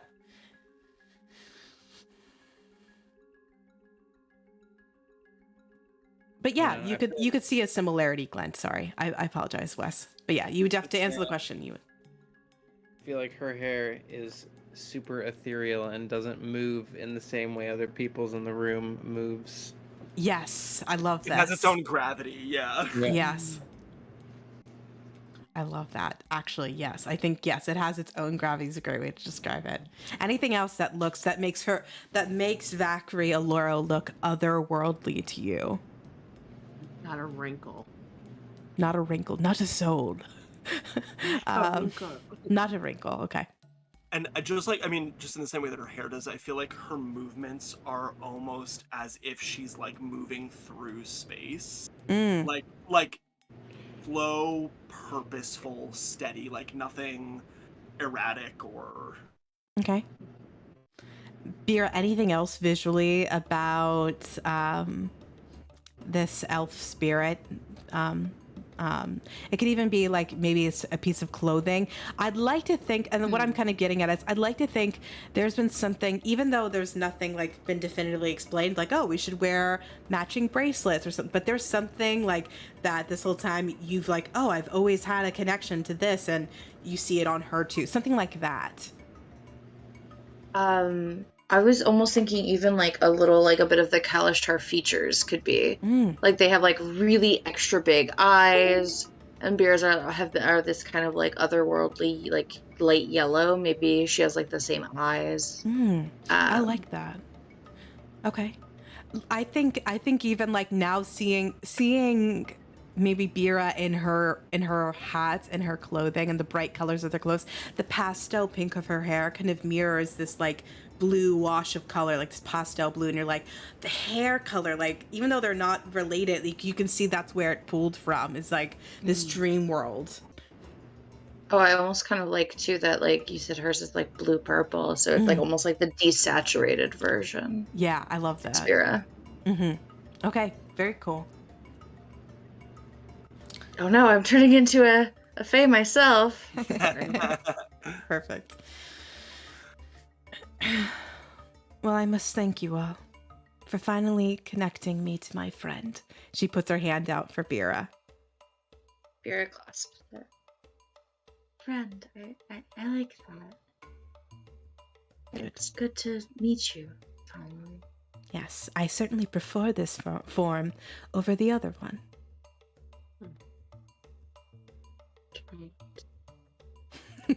Yeah, this is quite different than the like Calcifer fire spirit we were visualizing. Yeah. Okay. And she kind of looks to you, Bira, and to the rest of those onlookers in the room. I think she'll kind of lean into you, kind of mischievously. Still that kind of like calm voice, like kind of unflustered the whole time. I think I've scared them quite enough for today.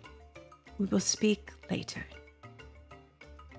Probably true. Oh, okay. Look forward to it. As she looks at you, she goes, "Be fierce, my OC." What'd she call her? OC.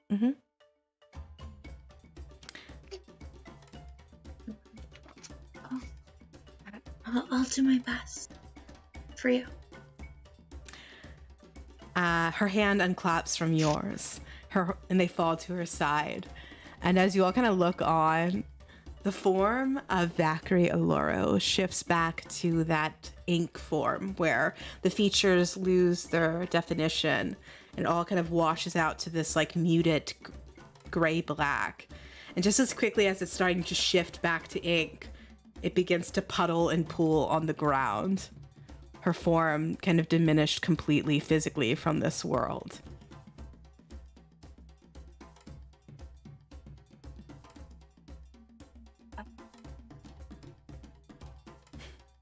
It's just kind of like looking around. Does she feel different? I imagine she would feel different. Like that's completely up to you, my girl. But Does she feel different? I think so, but in like weirdly in a positive way. Like she feels like the satiation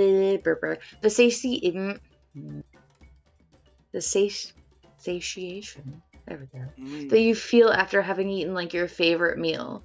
Just like, but like emotionally just kind of like contented and full. Like, yeah, that was good and I'll have it again at some point. Beer, even though Vakri Aloro never explained it to you, this name, referring to you as OC, you know it in your heart of hearts that she's calling you daughter. Oh, okay. And even though you've always had your family, this meeting and this connection feels like a recovery of a second family, a lost family. That makes sense. I was adopted. And in that moment, you remember the dream you had the other night. Oh.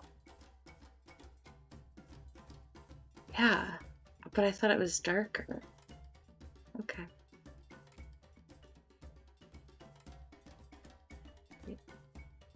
Beer kind of turns to her friends and just says, I have so much to tell you. I think that must have been a little scary, but it's all good, I promise. You're all right? Uh-huh. Thank you. This is not like the fishbowl thing, right? I don't think it's like the fishbowl thing, Rick, but thank you for checking on me. I will check for gills every morning. Wait. What happened to Kayleen? Oh no. I don't know. She's coming back. Okay. Okay, keep going. I just said, I will check for gills each morning. Thank you, Rick. I'm much obliged to you. And she, and thank you. I guess maybe we overreacted a little, but I bet that looks really scary, not being me. And so she unties the tourniquet and like folds it, kind of like Hollister style, like real nice package. Like, thank you for this. Anytime you need it, you are. Hey, would you like me to clean it? It's a little damp. Just add layers of protection. Oh, okay. Thank you. And Kieran, thank you too. That my confidence was boosted by you and all of you really for being here. And Professor Hornsby, thank you. Is that you are very welcome. Is that what you He's thought been like would taking happen? he's been taking notes the entire time. He goes, "This is beyond all my understanding. This is fully unique to any of the papers I've read in the past. What?" And he's like asking 1,000 things, like, "What is Kalishtar? What did she tell you? What is?" And he's like, just excited. This seems to be like a crazy success. And he's like, "Dean, hell, I could do this on my own, a personal study. I don't have to be Dean anymore. I can do whatever I want." Like he's like, you've just validated his life's work. Oh, happy to do it. I'm happy to tell you a bit more about it if you'd like. If you need me to, I can always write it down for you. That would be wonderful. Here, he hands you an extra notebook. This is my personal notebook, not faculty assigned. Correct. Only linked to you. Okay. Yes. Good. I might need to get an unspelled one too, I think. I think you just But buy I'll a keep... notebook in that case. Yes. Good. Yes. But this one I'll keep, and I'll let you know. Okay. Congratulations, Professor. She's safe. Live. I had no doubt. He has a little bit of pee in his pants. His pants have been soiled. He wet his pants. Mm-hmm. Canon. Okay. Anything else in Professor Hornsby's office? Vera's gonna give him a hug. They've never hugged before, but she's gonna give him a hug. Yeah. When she thinks. I'd like to think this has definitely been a big exchange of gifts. You've kind of validated his work, and he's kind of unlocked something in you. She's also gonna hug the 3 sexy ladies. Yes, Quibella, And thank them. Yeah. Thitly, and Candace. Because they did a lot of work. Quibella, not so much. Maybe more emotional support for Finn than her actual dust speaking. But the other two, yeah, absolutely. As they quickly pat you on the shoulder, kind of accept the hug, and collect their things to leave. I know we were gonna meet up with Babe, but I think we have a few hours, right? You do have some time, yes. Well, I have somewhere for us to go. Kava! Kava's fine if you want Kava, but... Okay. How in the hell are you thinking about drinking? I'm still hungover from yesterday. Yeah, I'm sure you are. I could maybe use a kava. Let's do a kava. All right, a little swig of Kava won't hurt anybody. Maybe... No, I take that back. It will definitely hurt Kieran, but... Hair of the dog. Anyone else... But Tail of the dragon, like they say. Tail of the dragon, as we all look at Mess menacingly. But it won't take long. Grab her tail and look at you guys fuck off. It's a good thing. My tail. We'll pour a little shot of kava for Bira, and then poke his finger into it to light it. And, I forgot you have to light it. Do I blow it out, or do I just drink it lit? Do it up. It's up to you, All Magic. right. Well, depends on how daring you be. well, cheers to you all, and thank you, and hopefully this will calm my nerves. And cheers. Well, where are we off to? Follow me. It's a secret. I'll show you when we get there. I guess we can walk. We have time to kill, right? Yeah, I'm you've sure got time. It's not far. Okay, so we're gonna walk off campus, to wherever the nearest downtown place is, and we're gonna walk up on a woodworking, shop, with pieces of furniture in it. Okay. All right, guys. There's a big mustached man kind of working on a oak chair. It's rather plain though, but there's several different styles: Victorian, elegant, some ornate, some rather plain. So there's a lot of variety. We've reached our destination. So, before we leave Estremiums, I know hopefully we're all going to Celine. And by all of us, I mean the party of du jour. And when I say the party of du jour, that also means you buttons. It hasn't been a long time that we've been together, but we wouldn't have found Girlish and beat Girlish without you, let alone that dragon or... Yeah. And, the night we had that cactus and tripped balls on that boat, I just knew you were a new brother to me. So this is a formal welcome, and I'm sure I speak for the whole party on welcoming you to du jour. And I think it's time for you to pick out a chair for our deed house. I made sure that this guy makes really big chairs. Hey, thank you. It's been an honor to serve with y'all. You're not getting rid of us yet. Come to think of it, Babe didn't start showing up until Buttons was with us. Never saw that dude once before Buttons got here.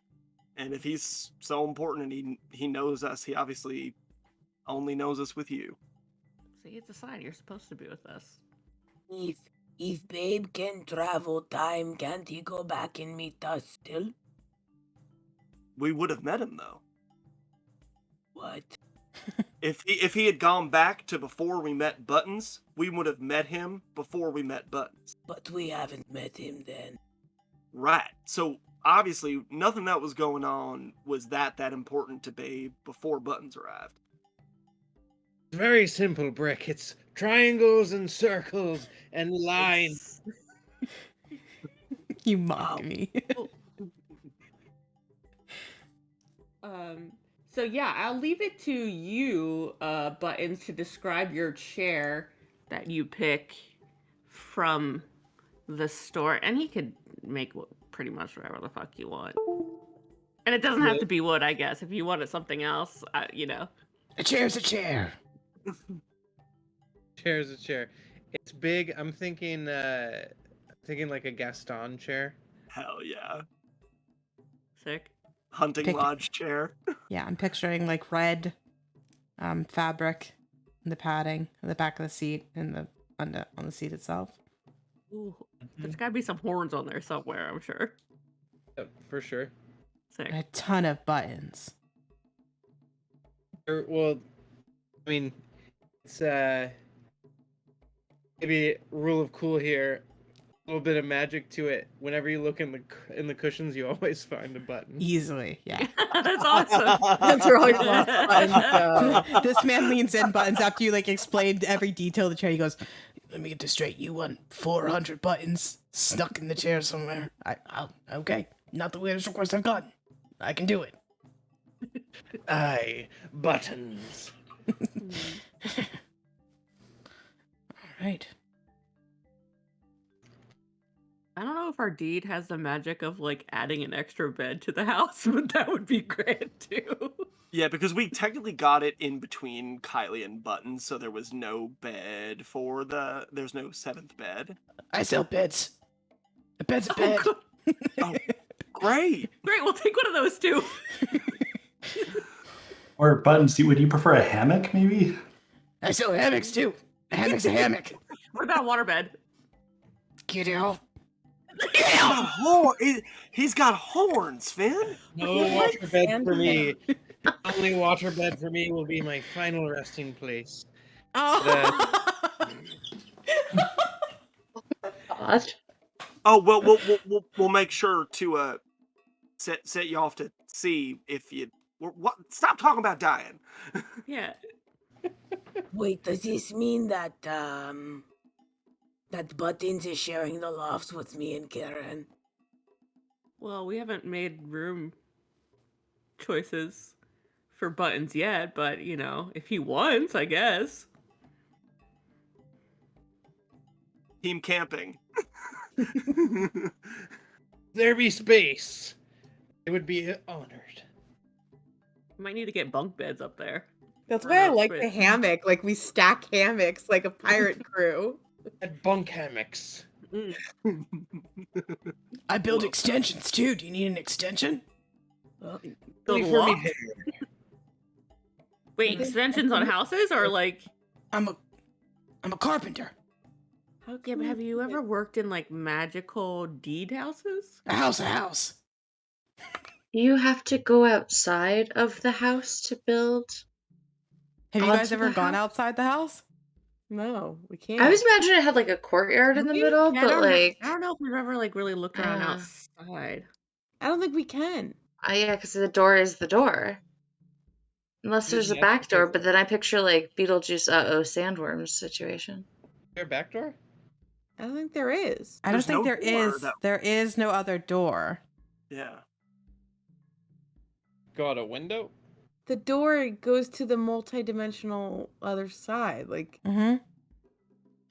From so far, from what we know. Oh. what does that Also, mean? don't know if we want to be telling people that we have a magical house. Right. Let's go with Stack Tommy. We'll just take the bed and the chair. Build bunk beds. Picture this. A room of bunk beds. Tommy. Rick, I'm picturing a room of hammocks. Well, hey, how about this? We can't quite show you the house, but if you we'd consider paying you for some plans, and we could execute your designs ourselves. Plan is a plan. You need the skills to build a house, though. A house is a house, it is true, but a carpenter is a carpenter. This man's logic is so simple. God. Well, all right then. I think it'll be cozy with the three of you up there. It's a pretty big space. I mean, yeah, we haven't really slept in there in a little while. Yeah, we really don't use it that much. Mess slept in it last night. Oh, we do need. I don't know that. We need an extension There for was the no sleeping. sleeping. Sleeping. Maybe less of that. Oh, maybe we'll find a secret dungeon that we didn't know about. Smush room. Smushy room. Smush room. Okay. So it sounds like we might be buying a few things from the carpenter. I will simplify it. We'll talk totals off stream, just because it sounds like I'll just get some confirmation on what we want. I know the bit was just he was just going to keep offering things made of wood, essentially. Yeah. But something we probably haven't considered, and it's because probably initially when I first gave you the deed, we didn't really get into it. But yeah, you might be outgrowing the deed potentially, the house itself. So things are getting tight. You all look so concerned. You can still use the deed. There's nothing. I'm just saying, like, we've never considered an extension. Or if I know there's only one door, but what if you built a door? What happens then? These are all interesting questions. Cool. We're emotionally attached to it, so if you say we're outgrowing it, we're like, a door's a door. I can build a door. Yes, the chair and the bed, please. All right. There'll be more carpenters, guys. We can work on it in the future. Okay, very good. So we'll finalize the totals there. I'll just look up a quick couple prices. It shouldn't be too expensive for basic chair and bed. Nothing magical about it besides the fact that always a few spare buttons in the chair. I think that's very doable. Okay. I do have a little bit more, I think, than a little time for Babe. So let's wrap it up there. But before we do, you've walked out of the carpenter shop. And you're making your way back to the main campus, I'm guessing. And I would say you've got about an hour or so now before Babe said he'd follow up with you. When a familiar turtle student comes slowly shuffling towards you, he looks a little disappointed. He hands you a letter. He'll hand it to anyone, kind of like shaking his hands. A sealed letter. Anyone want to take it? The turtle. Is this the one that Glint talked to? Yeah, Finn, you can see he's kind of glaring at Glint of it. I'm letting Glint take this one. Yeah, we'll part ways for the letter to make it all the way to Glint. As he hands the letter to you, Glint, you'll open it up and you'll see it's addressed to the mean people known as du jour.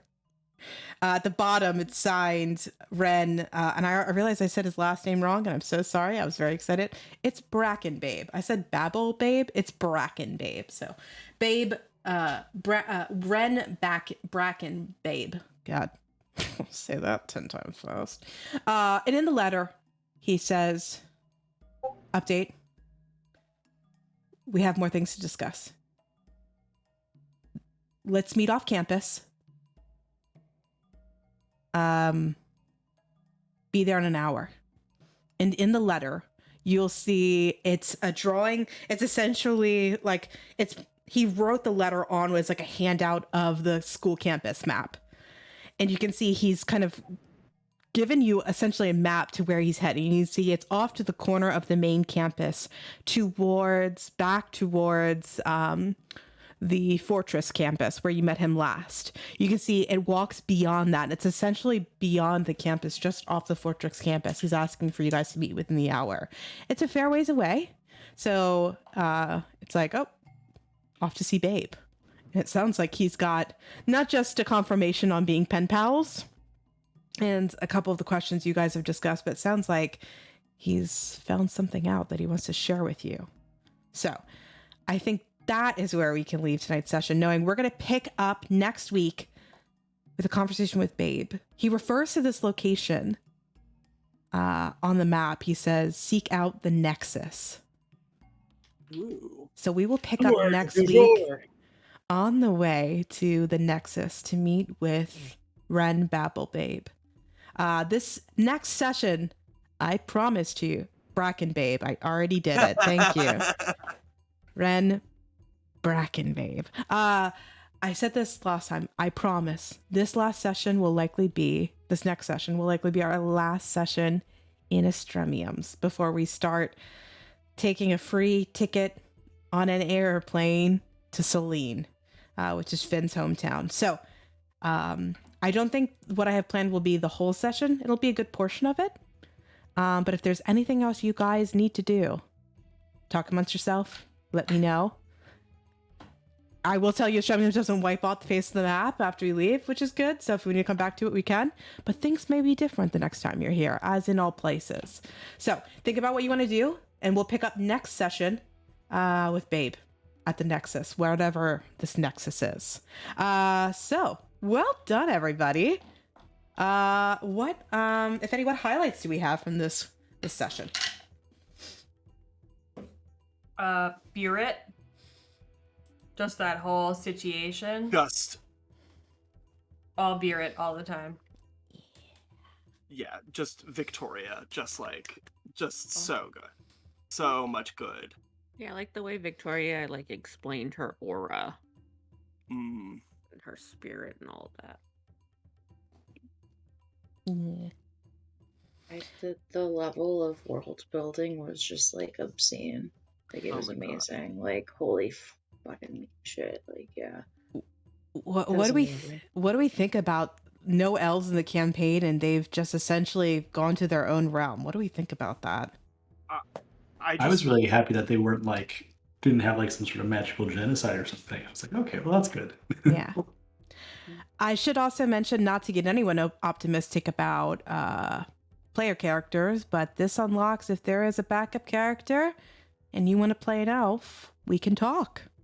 You can come from this group of people in the Dream Realm. It'll be very specific, but it's an option. I don't know if everyone's talked about backup characters, and I certainly don't insist on it, but I should mention mechanically, they do exist, and it can happen if we wanted to.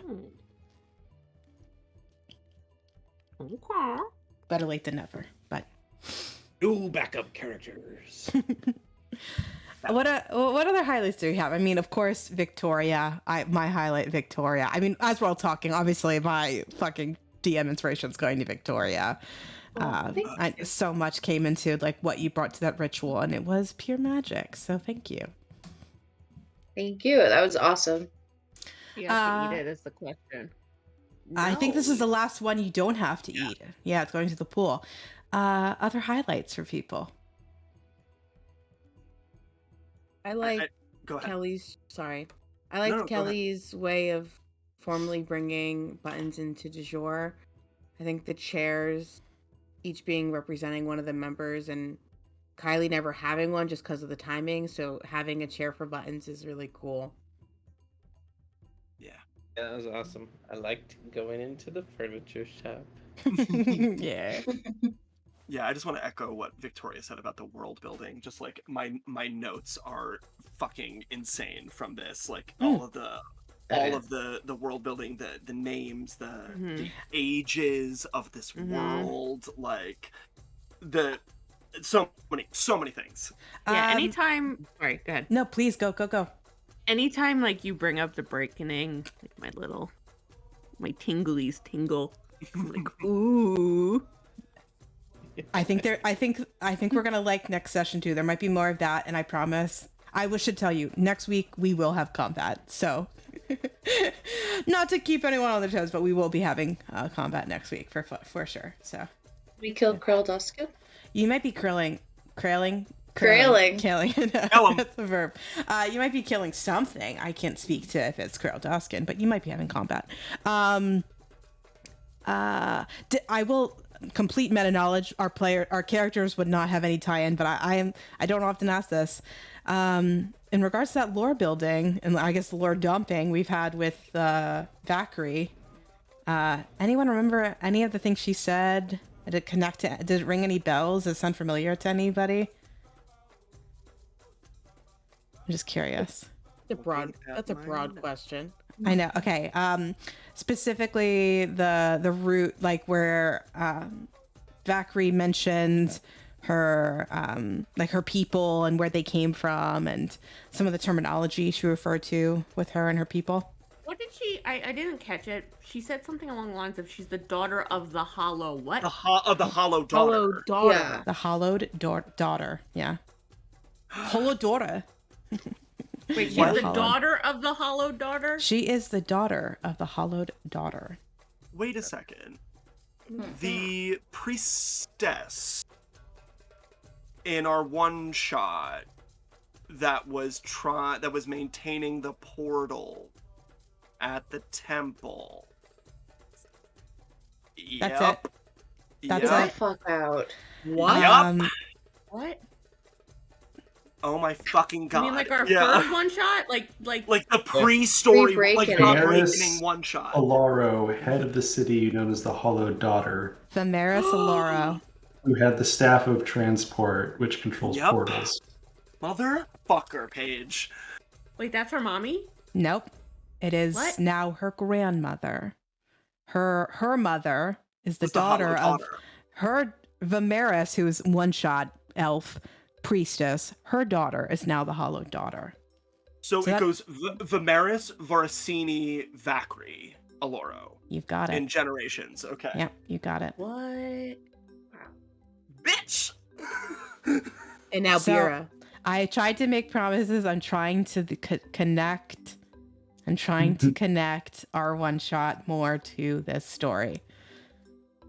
And so I know the one shot happened off stream. It's something we kind of did like to see if a group of 7 would work and if we liked it. And then we were like, yeah, let's do a whole freaking campaign, which is what we were expecting anyway. But the concept was we played epic level characters, level 18 characters in a city where they were essentially getting a parade thrown for them. They got to do whatever they wanted. They got to bring, I think they got like whatever magic item they wanted, right? Statues. You had statues of built us in the city for the you. city. And how did we have one shot? The priestess was holding back the portals. Something was breaking through the portals, and you guys fought a Tarask. And to save the world, you guys opened up a portal and like broke the world itself. And so your epic level characters, with the help of this priestess, caused the breakening, which is what we established. So we're starting to tie those into the world. I'm hoping. The elves? It was us. The Rat Pack. That's what you called yourself. The Rat Pack. But thanks to the powers of both the Rat Pack and the Hollowed Daughter, is what caused no, it. Yeah. she's not the Hollow daughter. At the time, Vamara Solera was the Hollowed Daughter. Wow. It's a title. It's a title thing. It's like referring to Oh. somebody as the president. Oh, okay, got The it. people, her people referred to her as the Hollowed Daughter. So that title gets passed on, and now the current Hollowed Daughter is Bira Spirit's mother. Got it. So it gives you a sense of potentially who's kind of doing things. Anyway, So she knows how to fucking do shit with portals then? we don't know.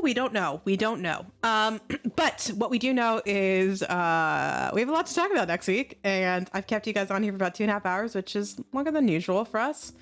We're around 2-hour mark, so thank you. Any other highlights before we start to wrap up and I start seeing who else is online for a raid? Contracts. Contracts? Do we like contracts or do we hate contracts? Don't sign them. So if I threw a contract at everybody, are we just saying it wouldn't get signed? Do we make Glint read it first? Ask him nicely? You Is guys that like can do a whatever form you of like prayer? Like Glenn, if they're followed? I'd start charging if people are asking you to verify all these contracts. If I'm signing it, I'm signing it Chad Sexington, and you can't stop me. Oh no.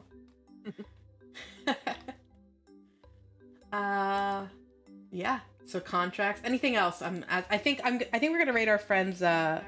Oh, sorry. I clicked on my own raid. I think we're gonna raid Slayer, who we raided for the first time on our last stream. They also play D&D. And they have very similar. They have similar commands. They also have the !D20 command, and their party are pirates, and I'm all about pirates right now. So we are going to be raiding them. Sarah's getting together a raid message. If you're still here, I want to again thank you for the raid. Roll for Felicity. I'm really looking forward to your stream that I'm getting to guest on. So thank you for including me on that again. I want to thank everyone here for all the gift subs and for the hype train. And I want to get to you if you're lurking. Emlu, we had Tramilla, we had Roll for Felicity, we had Frida Menu, we had Worst Best Gamer. You guys are all super amazing. We really appreciate you. And thank you guys. I love you guys. And I love playing D&D. That was a lot of fun. And I'm looking forward to next week. And what is next for... I always refer to you guys Intrepid Adventures known as du jour, but you are du jour. So I'm excited for that. Let me set up the raid stuff before I do the sign off. If you are new and you haven't done a raid before, copy and paste the message Sarah just put in the chat. If you're not a sub, you can just copy and paste the message, ignore the emotes. When we go over to raid Slayer, we love to fill the chat with the message, give them a lot of support. If you want to stick around and you like them, give them a follow. And if you do want to do one better, refresh the stream. It updates their viewer count, and those little things mean a lot to us streamers. So, yeah, with that, I think, make sure. Sorry, I'm really struggling today with the multitasking. But I'm going to put in his message, and then I think that's everything. I'm getting anything else, guys? Cool. All right. With that, what do we say to the internet, guys? Good night. Good night, internet. Good night, internet.